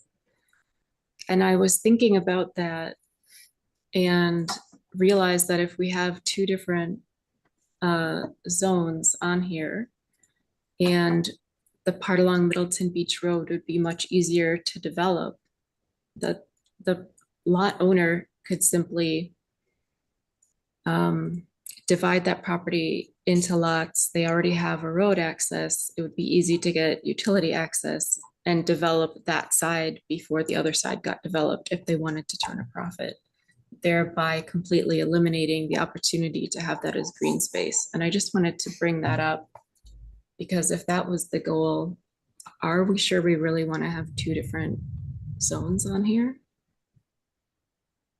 I really think that the goal there is just to create some type of consistency or barrier, between the existing homes there so that what is existing on Middleton Beach Road has the opportunity to reflect on the other side of the street instead of just jumping, right to neighborhood mixed use or avenue mixed use. I do think that any developer looking at that property in the two sections would therefore naturally gravitate towards making that a green space as a buffer and focus on the Allen Boulevard side.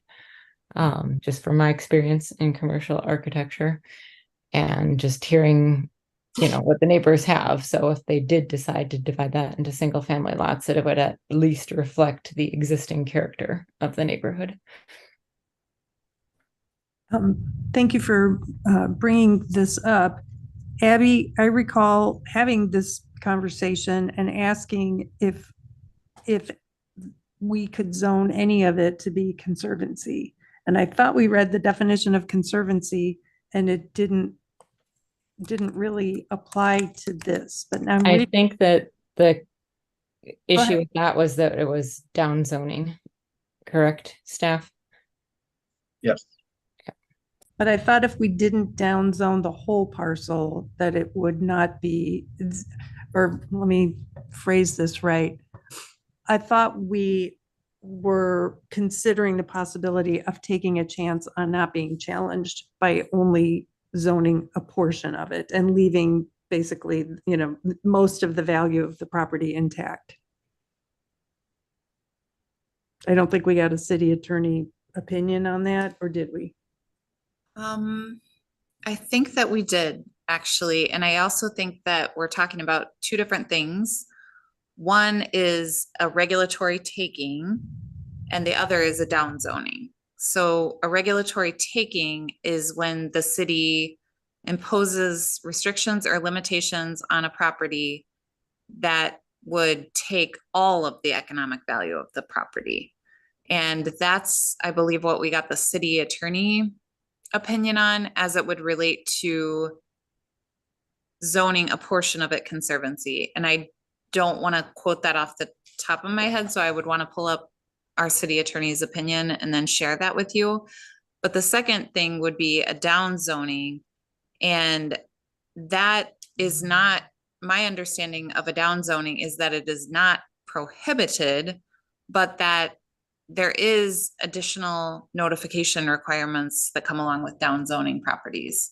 I can't remember, Mark, how many properties under the current zoning map are affected by that, but it's not, my understanding is that that's not necessarily prohibited.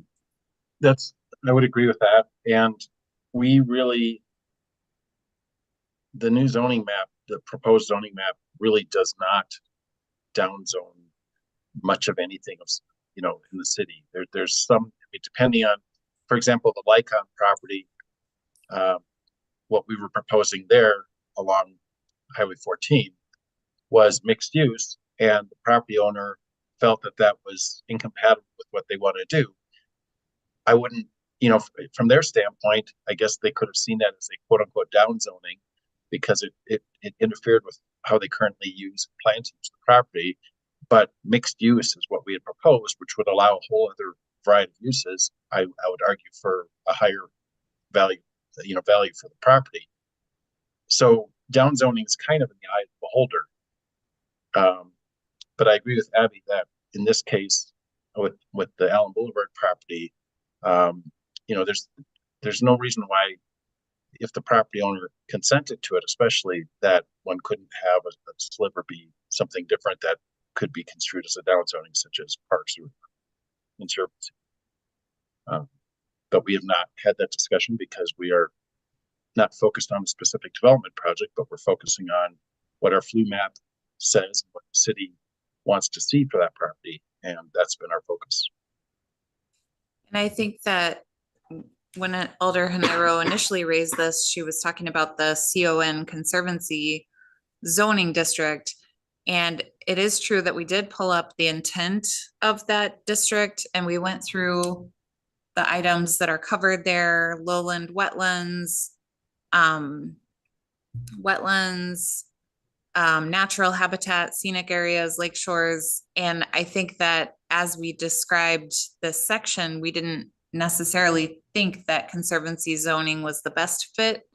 Most of the lands that are shown in the conservancy district are under some sort of public ownership, either the city or the school district. But I do have that opinion from the city attorney if you would like to see that. Sure.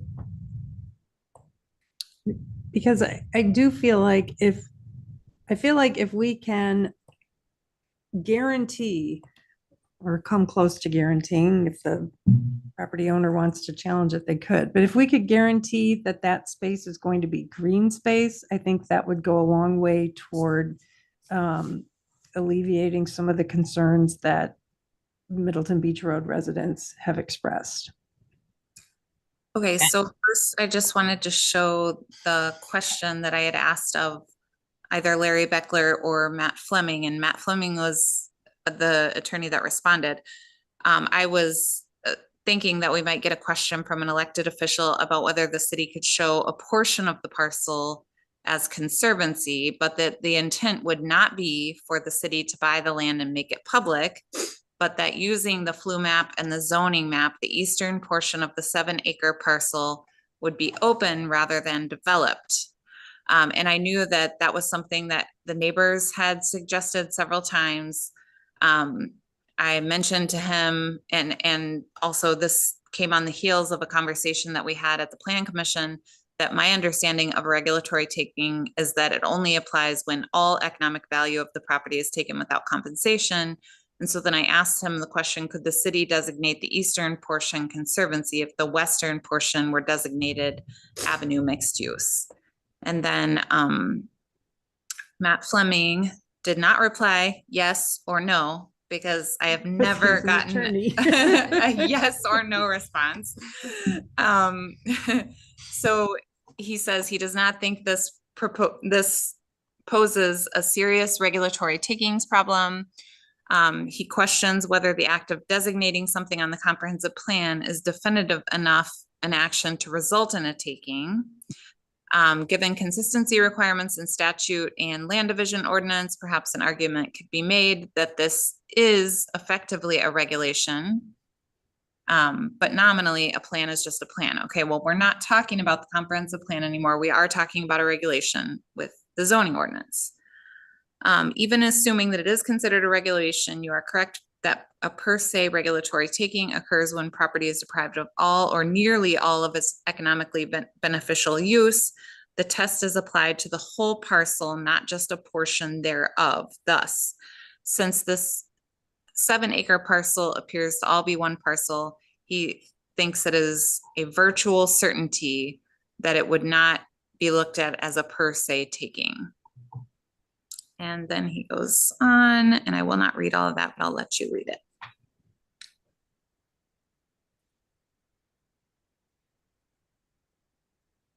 Comment about, I don't think it is worth getting too excited about at this point. I'm like, how should I take that? Like, don't get excited about trying to designate this conservancy, or don't get excited about the possibility that if you did it, something bad would happen. I mean, ultimately, I think that we just need to focus on the property as is. I think that clouding the last several months of meetings was this concept review for this exact property, in which time the developer has pulled back, and we continue to get public comments regarding that specific development and focusing on all the concerns of that specific development, which is not even on the table anymore. So as a commission, I think we just need to move on to what we think the best use of this land is, and completely disregard the previous development suggestion that's not even in consideration anymore. So how do commissioners feel about keeping it the way it is showing on the screen right now? I really think the only discussion point should be whether the left half of that property, I think the right half is exactly the depth we want it from feedback publicly and discussion internally here, but the left half, I think the only discussion point is whether we want that to be avenue mixed use or neighborhood mixed use at this time.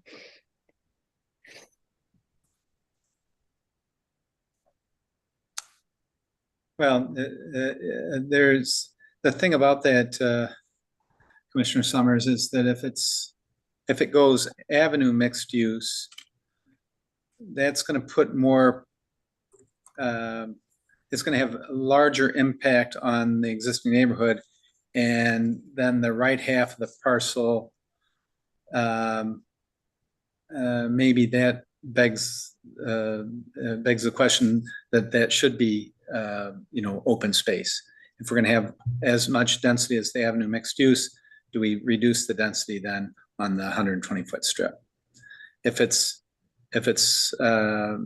neighborhood mixed use, then I think we could more safely develop the 120-foot strip. That's my opinion. Other commissioners' thoughts about this division or the designation of the two parts? Most of the comments that I've read and heard have been for lower density here, more consistent with the neighborhood east to west. And I personally feel that that's more in line with what Middleton wants as people drive into the community. That's sort of your entry to Middleton. It's your exit from Middleton. It's the only place you see the lake. People are walking there. I feel we can always upgrade it, but we can't downgrade it. Right now, I'm more comfortable with the community feedback as neighborhood mixed use. I feel like that's a good compromise too. I think that, we've heard a lot of feedback on this plot of land. We've heard some, not very much, but some from the west side of Allen Boulevard too. And one comment that a citizen made who lived on Lakeview Boulevard said that that's the only spot that I can see the lake. And that struck me because I go down Allen Boulevard multiple times a day, and sometimes like this time of year, I get to see sunrise, right? And so that struck a chord with me. And I feel like if you go to the mixed use neighborhood, you still could have, the maximum heights of whatever is going to be built there would still allow for what a lot of we are able to see of the lake. And also what that, we really can't see much of the lake from Allen Boulevard driving, right? But you can still see some of, it's still pretty unobstructed view of the sky and for the sunrise if you wanted to see that or whatever. But I don't know, I just feel that that's a good compromise considering all the feedback we've received. I would say you can't actually see the lake from this property. I can. I don't know where you're standing, but I'm driving. when I drive, I see the lake. Well, I just did it to see, is the Oh, you lake can't see even the lake. visible? And you can't. I believe the neighbors across the street can, but a 3-story building would obscure their view. I look at the property below this. So I moved here from Sheboygan and went through a situation where the town of Sheboygan refused to permit development of a super Walmart on a farm that, the owner didn't have anyone to take over the farming. So they were going to sell the property for the super Walmart. And so the folks who wanted to develop it found a property owner who was contiguous with the city and this parcel and got them to ask to be annexed to the city of Sheboygan. And then the owner of the parcel was able to say, we want to be annexed too. And so the super Walmart went in, but the town of Middleton or the town of Sheboygan lost the tax base. And I look at Madison being south of this, contiguous with it, and think if I were the property owner and had ideas for how to develop property and couldn't do it within Middleton's constraints, I would be talking to Madison. So I just raised that because I've seen it happen elsewhere, and I would hate to miss an opportunity for Middleton to get a boost in the tax base from this property. And also, I agree with Commissioner Bruce's comment about it is important to think about what the right side of this, the east side of the property would be if it's a way to make what's on the west side of the property more acceptable. I would also note CARPC. I think there was a problem with the links to the CARPC plan. But the strategies outlined in the regional framework are supposed to promote growth that reduces greenhouse gas emissions and fosters community resilience to climate change, increases access to jobs, housing, and services for all people, and conserves farmland, water resources, natural areas, and fiscal resources. And I think keeping this parcel on the west designated as avenue mixed use hits many of those, or will do more to help us hit many of those goals than limiting it to something that would be as tall as, I think is it the Kestrel that's 3 stories? I drive past the Kestrel. Yes. That's a missed opportunity. So We do have the bonus stories available, right? And we're trying to just motivate. one. Yeah, we're trying to motivate people to take that approach. Even many of the photos that Abby had presented today, looking at some newer infill projects, were 4 stories in height, which we can get quite a bit of density on that property, increase tax base, I think quite effectively in that neighborhood mixed use category. So I'm leaning that direction. Abby. Just to note, the one major change since the last meeting is the facade length. So if it were zoned MUN, it would be limited to 100 feet. Although through design review, that could be adjusted. I also like the idea of the buildings being oriented more east-west, that you would be able to have a view east-west instead of the building being imposing along the boulevard and all the parking in the back. So I think that, this lot is big enough that there's options. The developer doesn't have to choose only that orientation.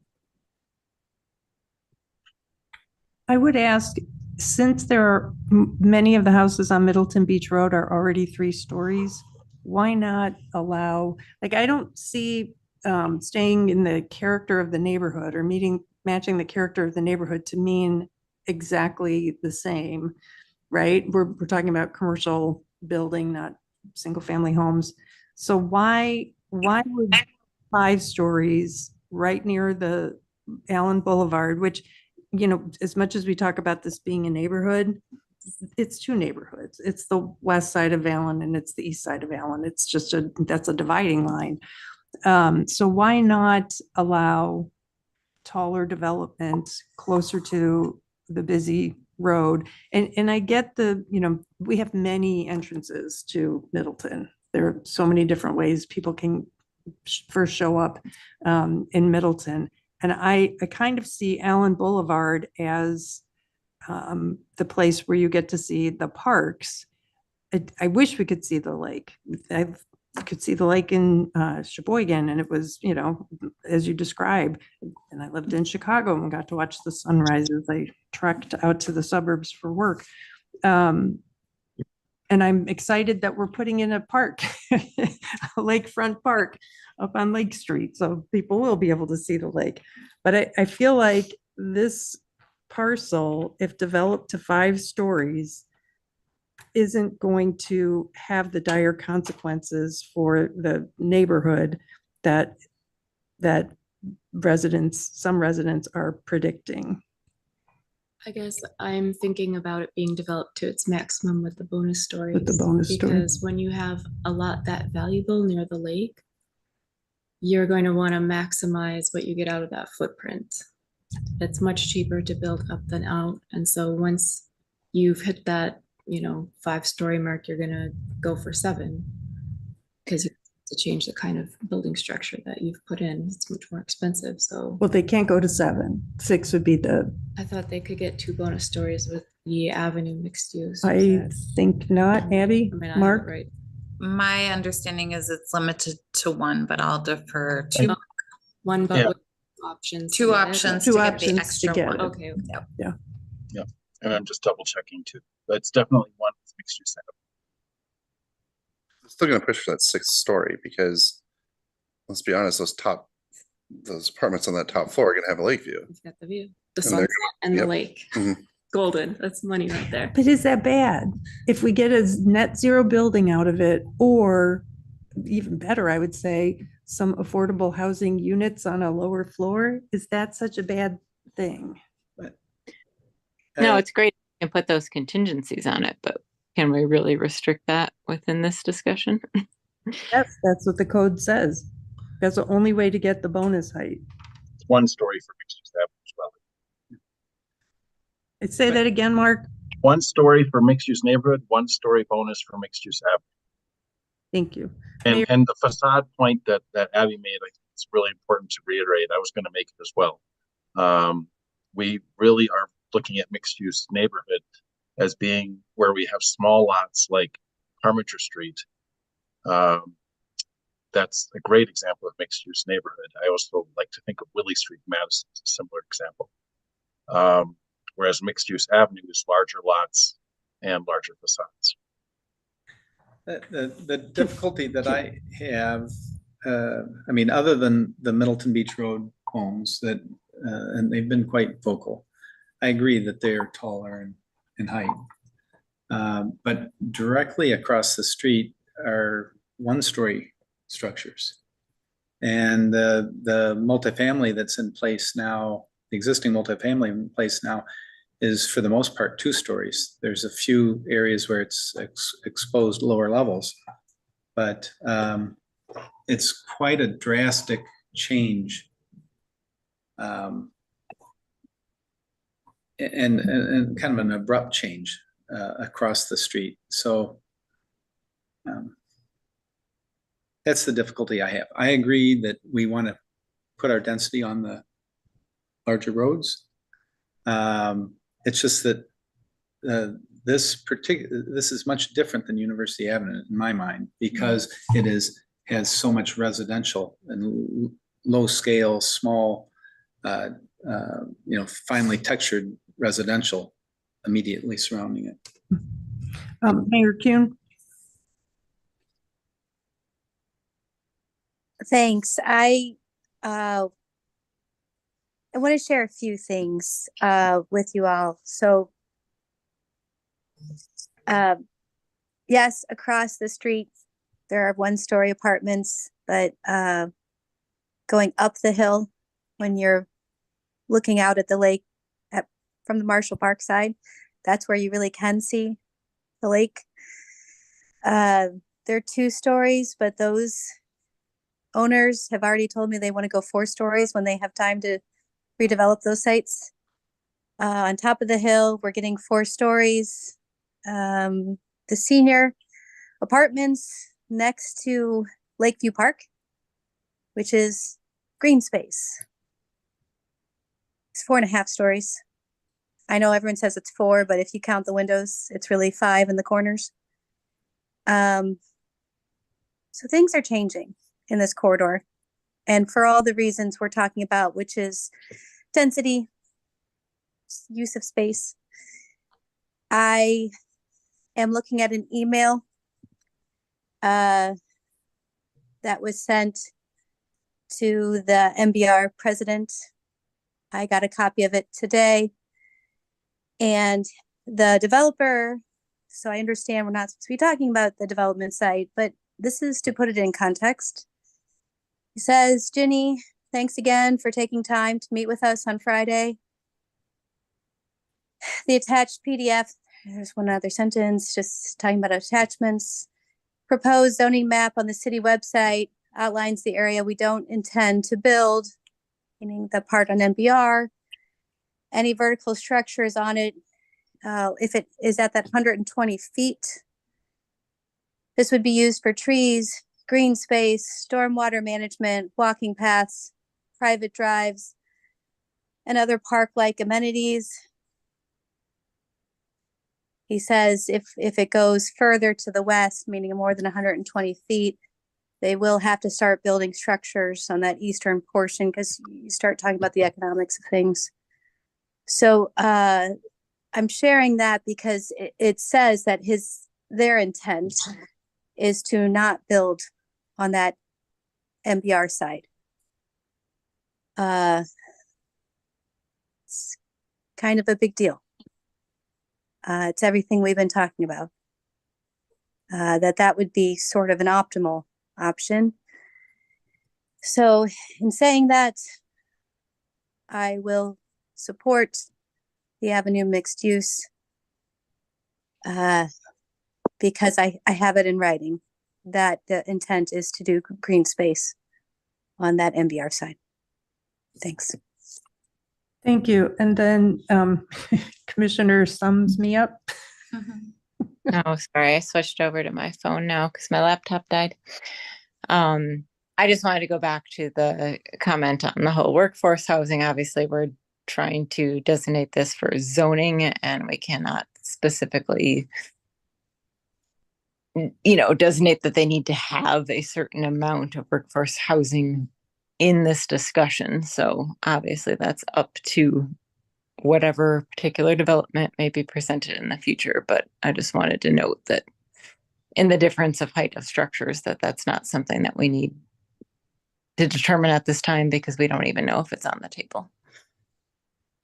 Sure. Right. But that, just to clarify, the reason that came up is because the only way to get the height bonus in any of the districts that has a height bonus is to either design it to be net zero ready or certifiable, or have build in whatever our requirement was for affordable housing units. There's no regular old conditional use that somebody could apply for it. And we did that intentionally. Abby has her hand raised. I apologize that I did not raise this as a concern earlier in the conversation. But the Avenue Mixed Use District, I just looked it up on the zoning site and the translation table. And Avenue Mixed Use only translates to MUA. Where I think some of the confusion is coming in is that neighborhood mixed use translates to both MUA and MUN. So I don't know, Daphne, actually I have it up. So if you want, I can just quickly share it. show what I'm talking about. So this is from the city's zoning website, updated in September. And you can see the different flu map categories from the comprehensive plan, one of them being avenue mixed use. And it only provides one option for the translation.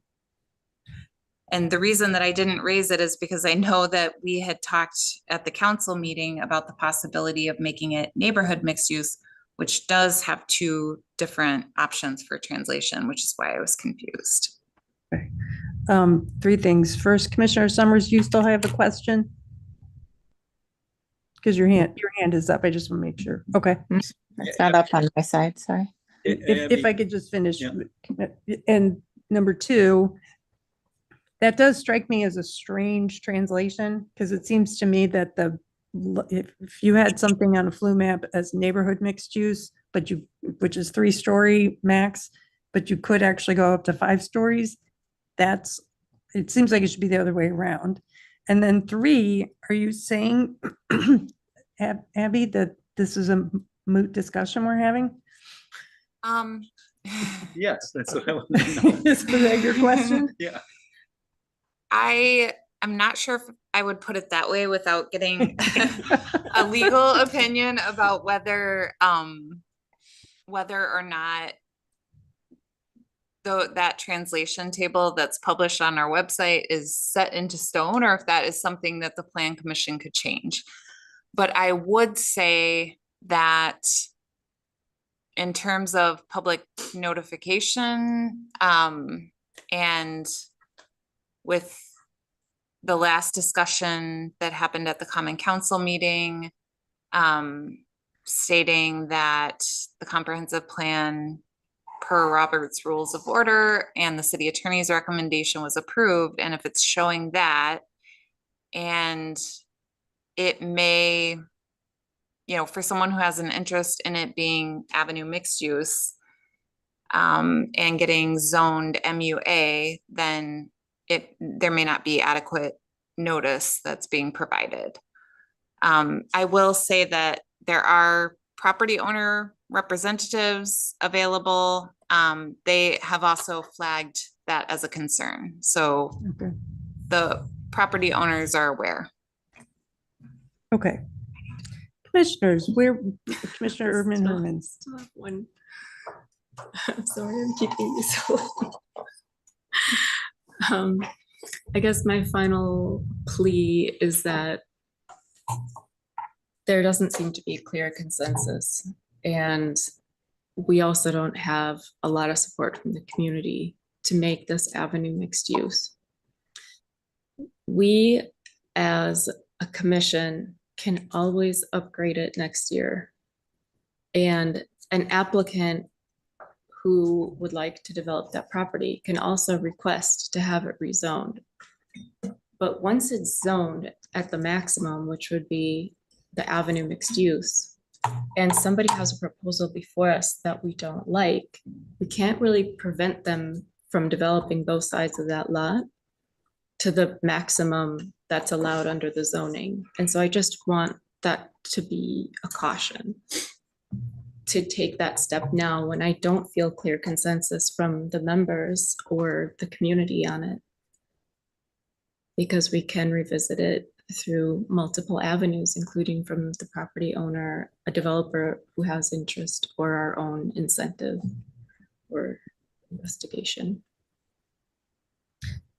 Thank you for that comment.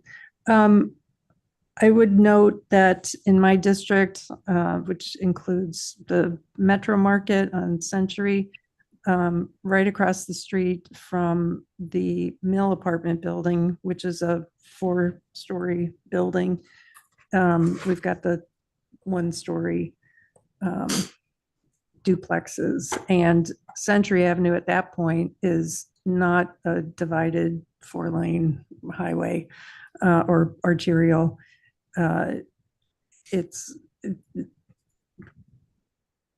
There's a precedent, I guess is what I'm saying, that the prior plan commission that I was not on set.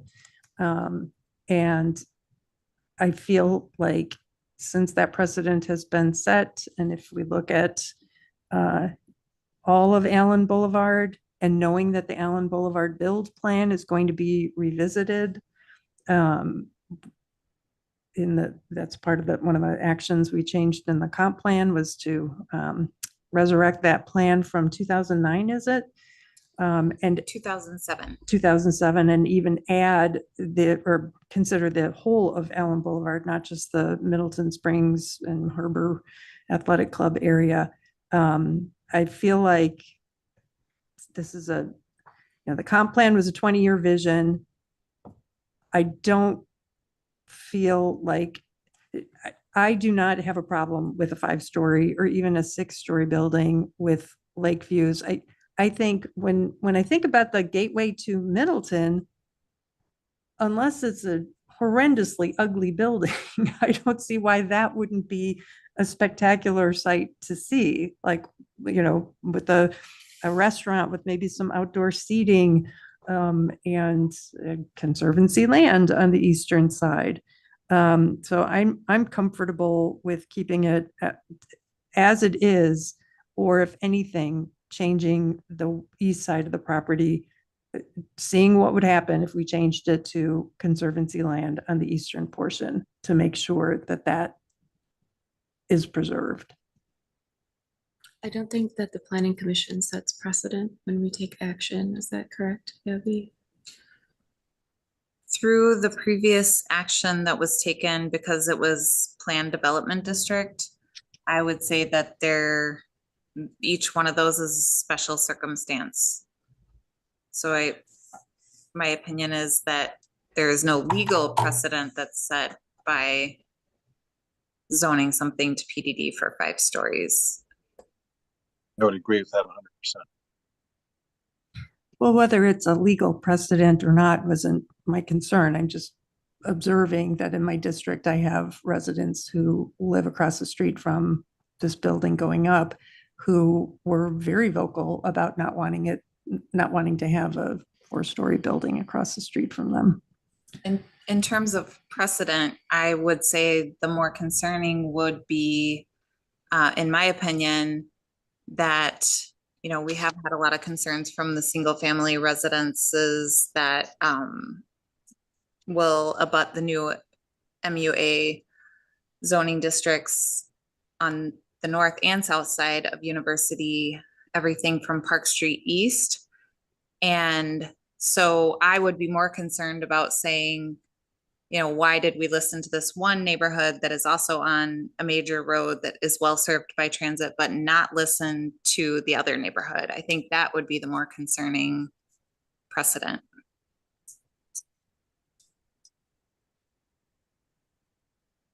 And Abby, I didn't hear any comments from those other neighbors. That was part of the issue.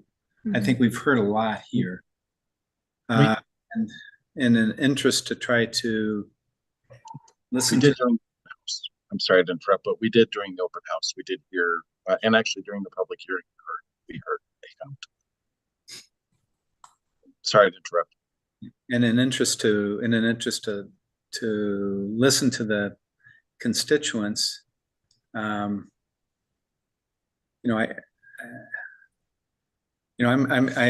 really struggling because this site in almost every way should be avenue mixed use, but it's a very large parcel that's going to create is going to significantly change the character of the immediate surrounding neighborhood. And that is why I've been struggling so much with this piece. I like Gretchen's comments regarding the fact that this isn't necessarily an end all, that we can take this action and then look at it again later if we were to create it as a MUN now and ask that it be, if a developer came forward and asked for rezoning and brought a proposal together that was satisfactory, I think then we could do that. Mayor Kuhn?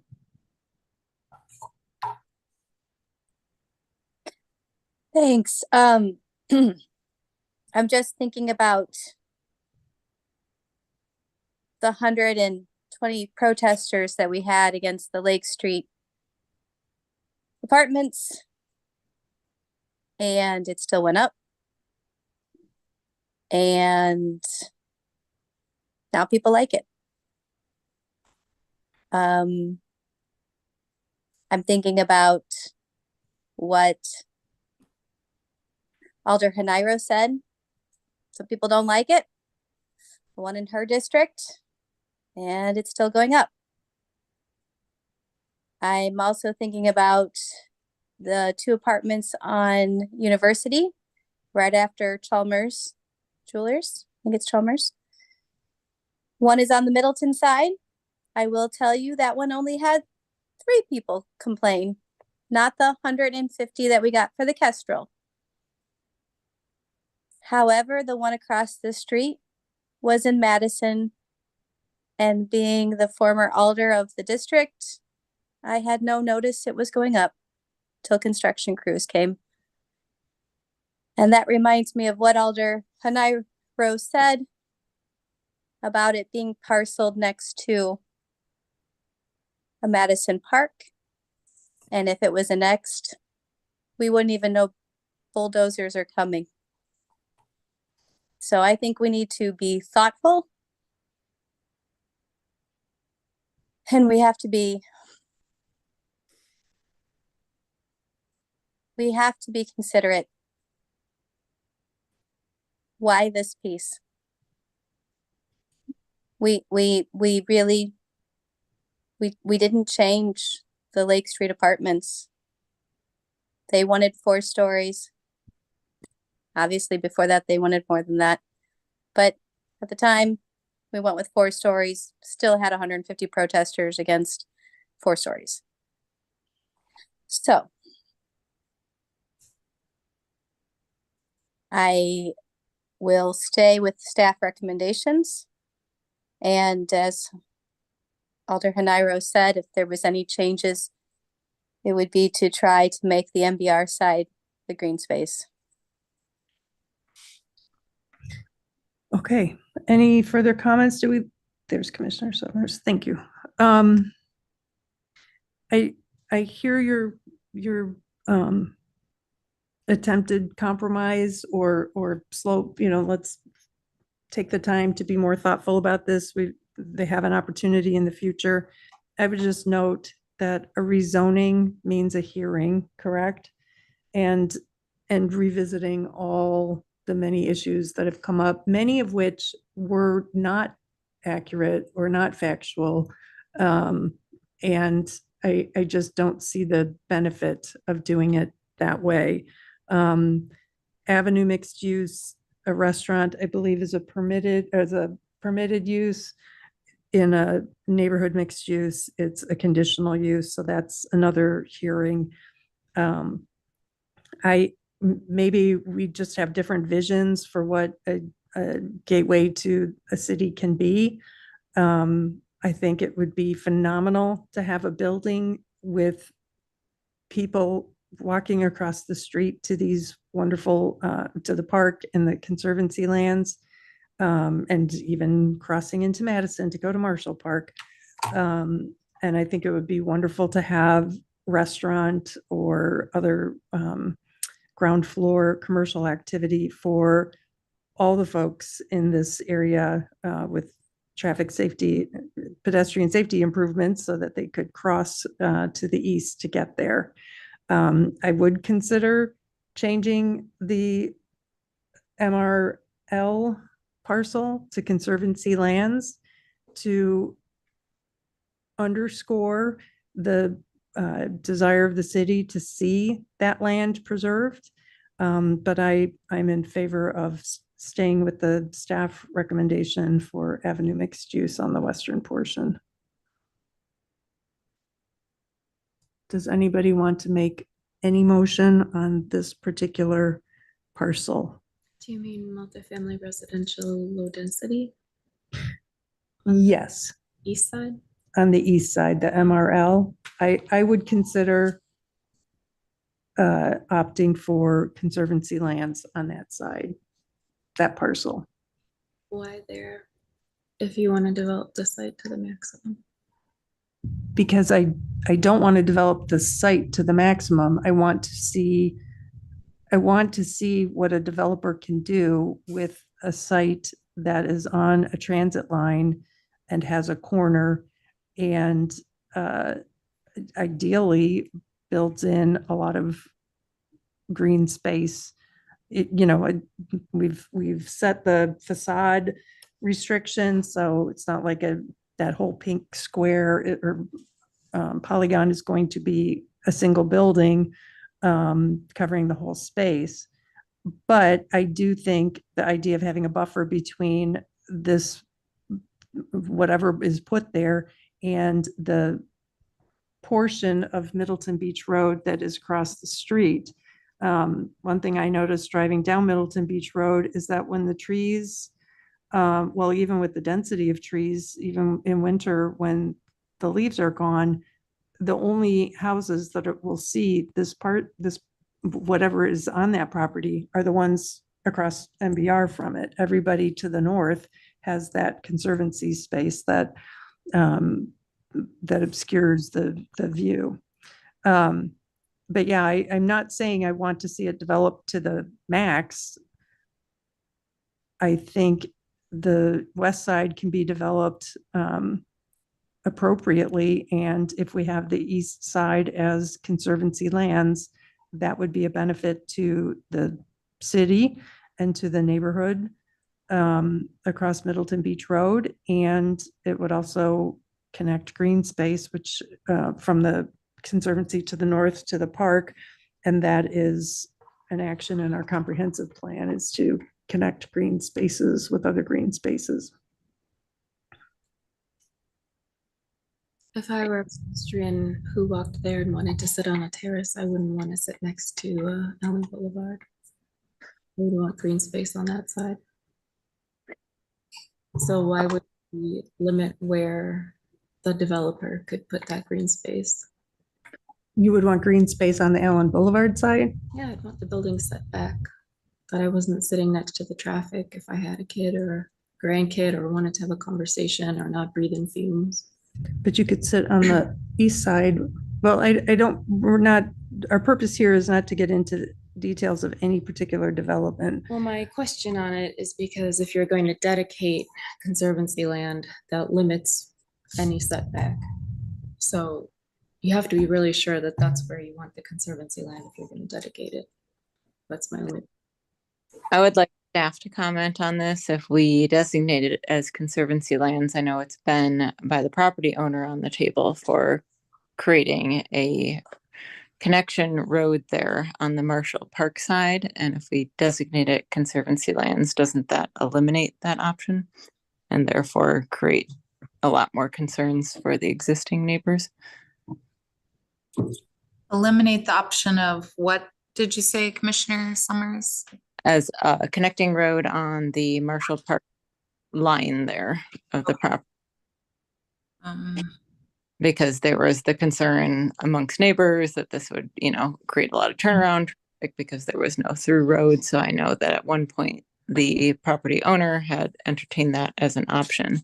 But if we designate that as conservancy, wouldn't impervious surface of a connecting road not be allowed? Good point, Commissioner Summers. Mayor Kuhn.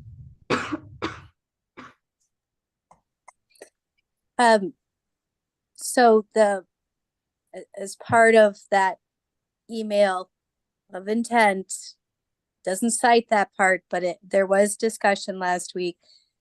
And the developer said their intent was to just have that street go along the Madison Middleton line and stop short and just turn around like a cul-de-sac and not go through to MBR. So it would not be a U shape in there, if that makes sense. The topic was only traffic, density, green space. There was no other discussion. but that would be the intent. So I think it's a fair question, Commissioner Summer. And because I was a witness to the meeting, I am sharing from my recall that it's not going to go through. And the fire department, to my best of my knowledge, is fine with that. Commissioner Summers, do you still have a comment or question? No, I just wanted to address that with possible rezoning. Okay, thank you. Again, I'll ask if anybody would like to. Could you put the map up again, please?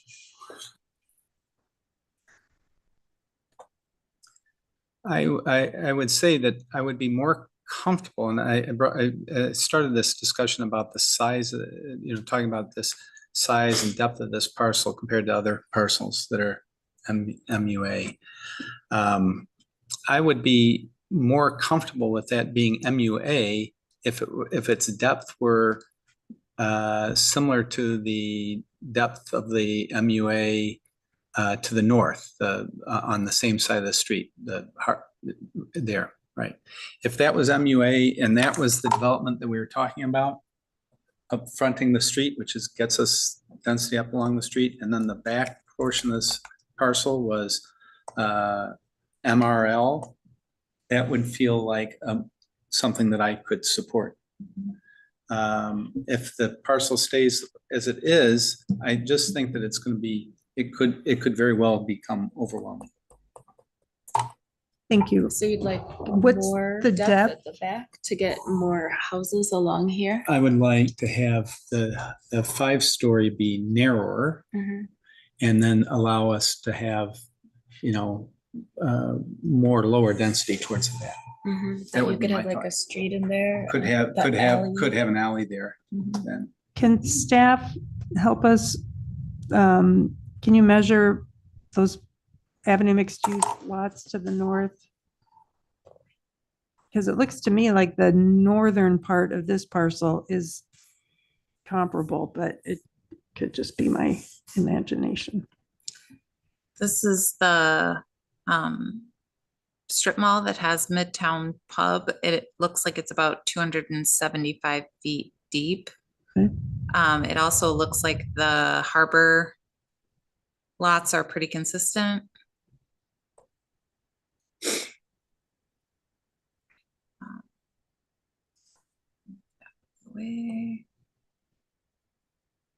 Sorry, I need to get my Zoom controls out of the way so that I can get my tools here. And of course, there could always be a street that is.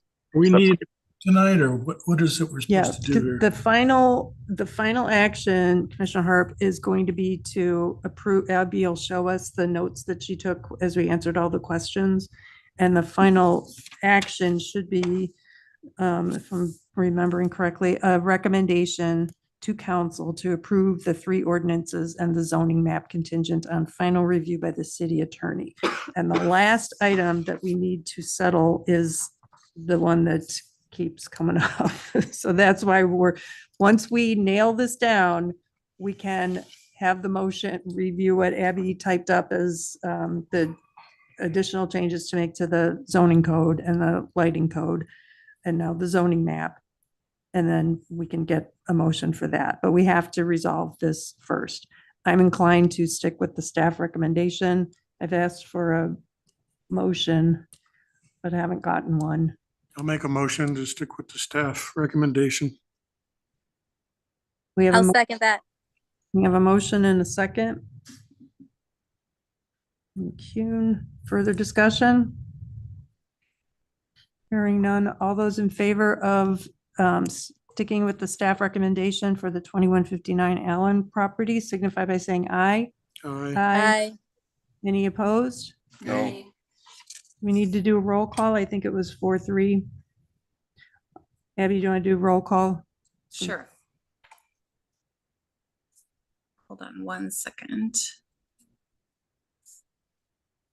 Or Daphne?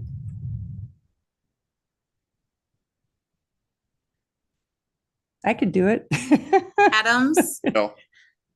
Bruce, No. Erdman Hermans, Nay. Harp, Aye. Teniro, Aye. Kuhn, Aye. Summers, You're on mute. You're muted. Sorry, aye. All right, so the vote is 4-3 to stay with the staff recommendation of avenue mixed use to the west and multifamily residential low density. Okay, now that takes us through the entire memo that Mark prepared. What about the lot size? Was that part of the recommendation? That's part of the recommendation. Just making sure. Yeah, thank you. So now to the big motion that Abby will pull up. Thank you for taking fast notes while we talked. all right. Let me share my screen.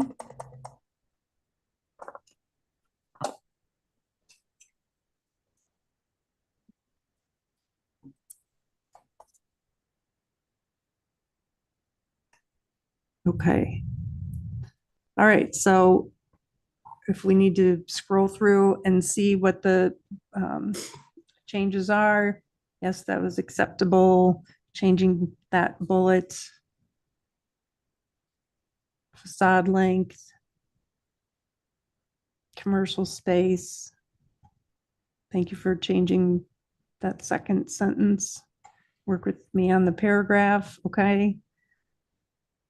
And conditional use standard. Yep. Striking that one. PDD.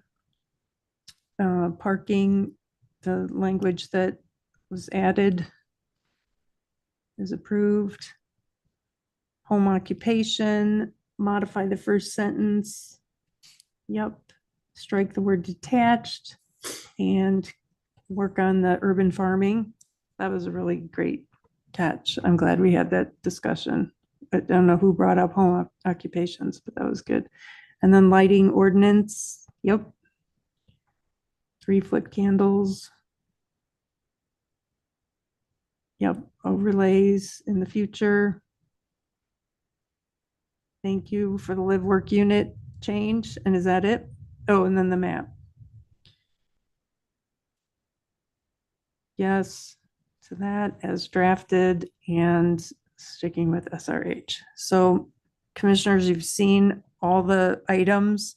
Would someone like to make a motion to recommend council approval of the 3 ordinances and zoning map as changed or as reflecting the changes made tonight, contingent on final review by the city attorney? Harple motion. Thank you. Summers will second. Thank you. All right, any further discussion? Hearing none, all those in favor of approving the motion to recommend that council approve the 3 ordinances and zoning map as modified by the changes approved tonight and contingent on final review by the city attorney, signify by saying aye. Aye. Aye. Any opposed? All right, the ayes have it. We have reached the end of our agenda. Just a reminder that we will not have a meeting in 2 weeks. And I hope everybody, oh, Mark Opitz, you have your hand raised? I do. I just wanted to take this moment as the project manager for the zoning ordinance rewrite to thank you all, as well as the public, for the work you've done. You've spent a lot of hours over the last several months, starting as early as I think it was May, when you really rolled up your sleeves. And I doubt as many plan commissions that I think there's very few plan commissions around the state that have been so thoughtful in their consideration of so many different parts of the zoning ordinance as you have been. And the discussion at every meeting improved the ordinance, including tonight. And I just wanted to say thank you for all the extra work you put into it on top of the regular plan commission items that we usually have. I really appreciate it. I know Abby and Daphne do. And just thanks again for all your time. Thanks, Thank Mark. you. Yeah, thank you. Mark, all the city yeah, staff. you did quite a bit of work, so Yeah, the thanks should go the other way. yes. Well, It was a collaborative effort. Agreed. And thank you, Mark, for joining us while you're on vacation and would much rather be doing just about anything else. That's I all right. wish everyone happy holidays if you're celebrating them now or in the weeks to come. Mayor Kuhn, would you like to say, you're the mayor, would you like to make any final remarks before we adjourn? Just happy holidays. Have a good one. Great. Happy holidays. Thanks, everyone.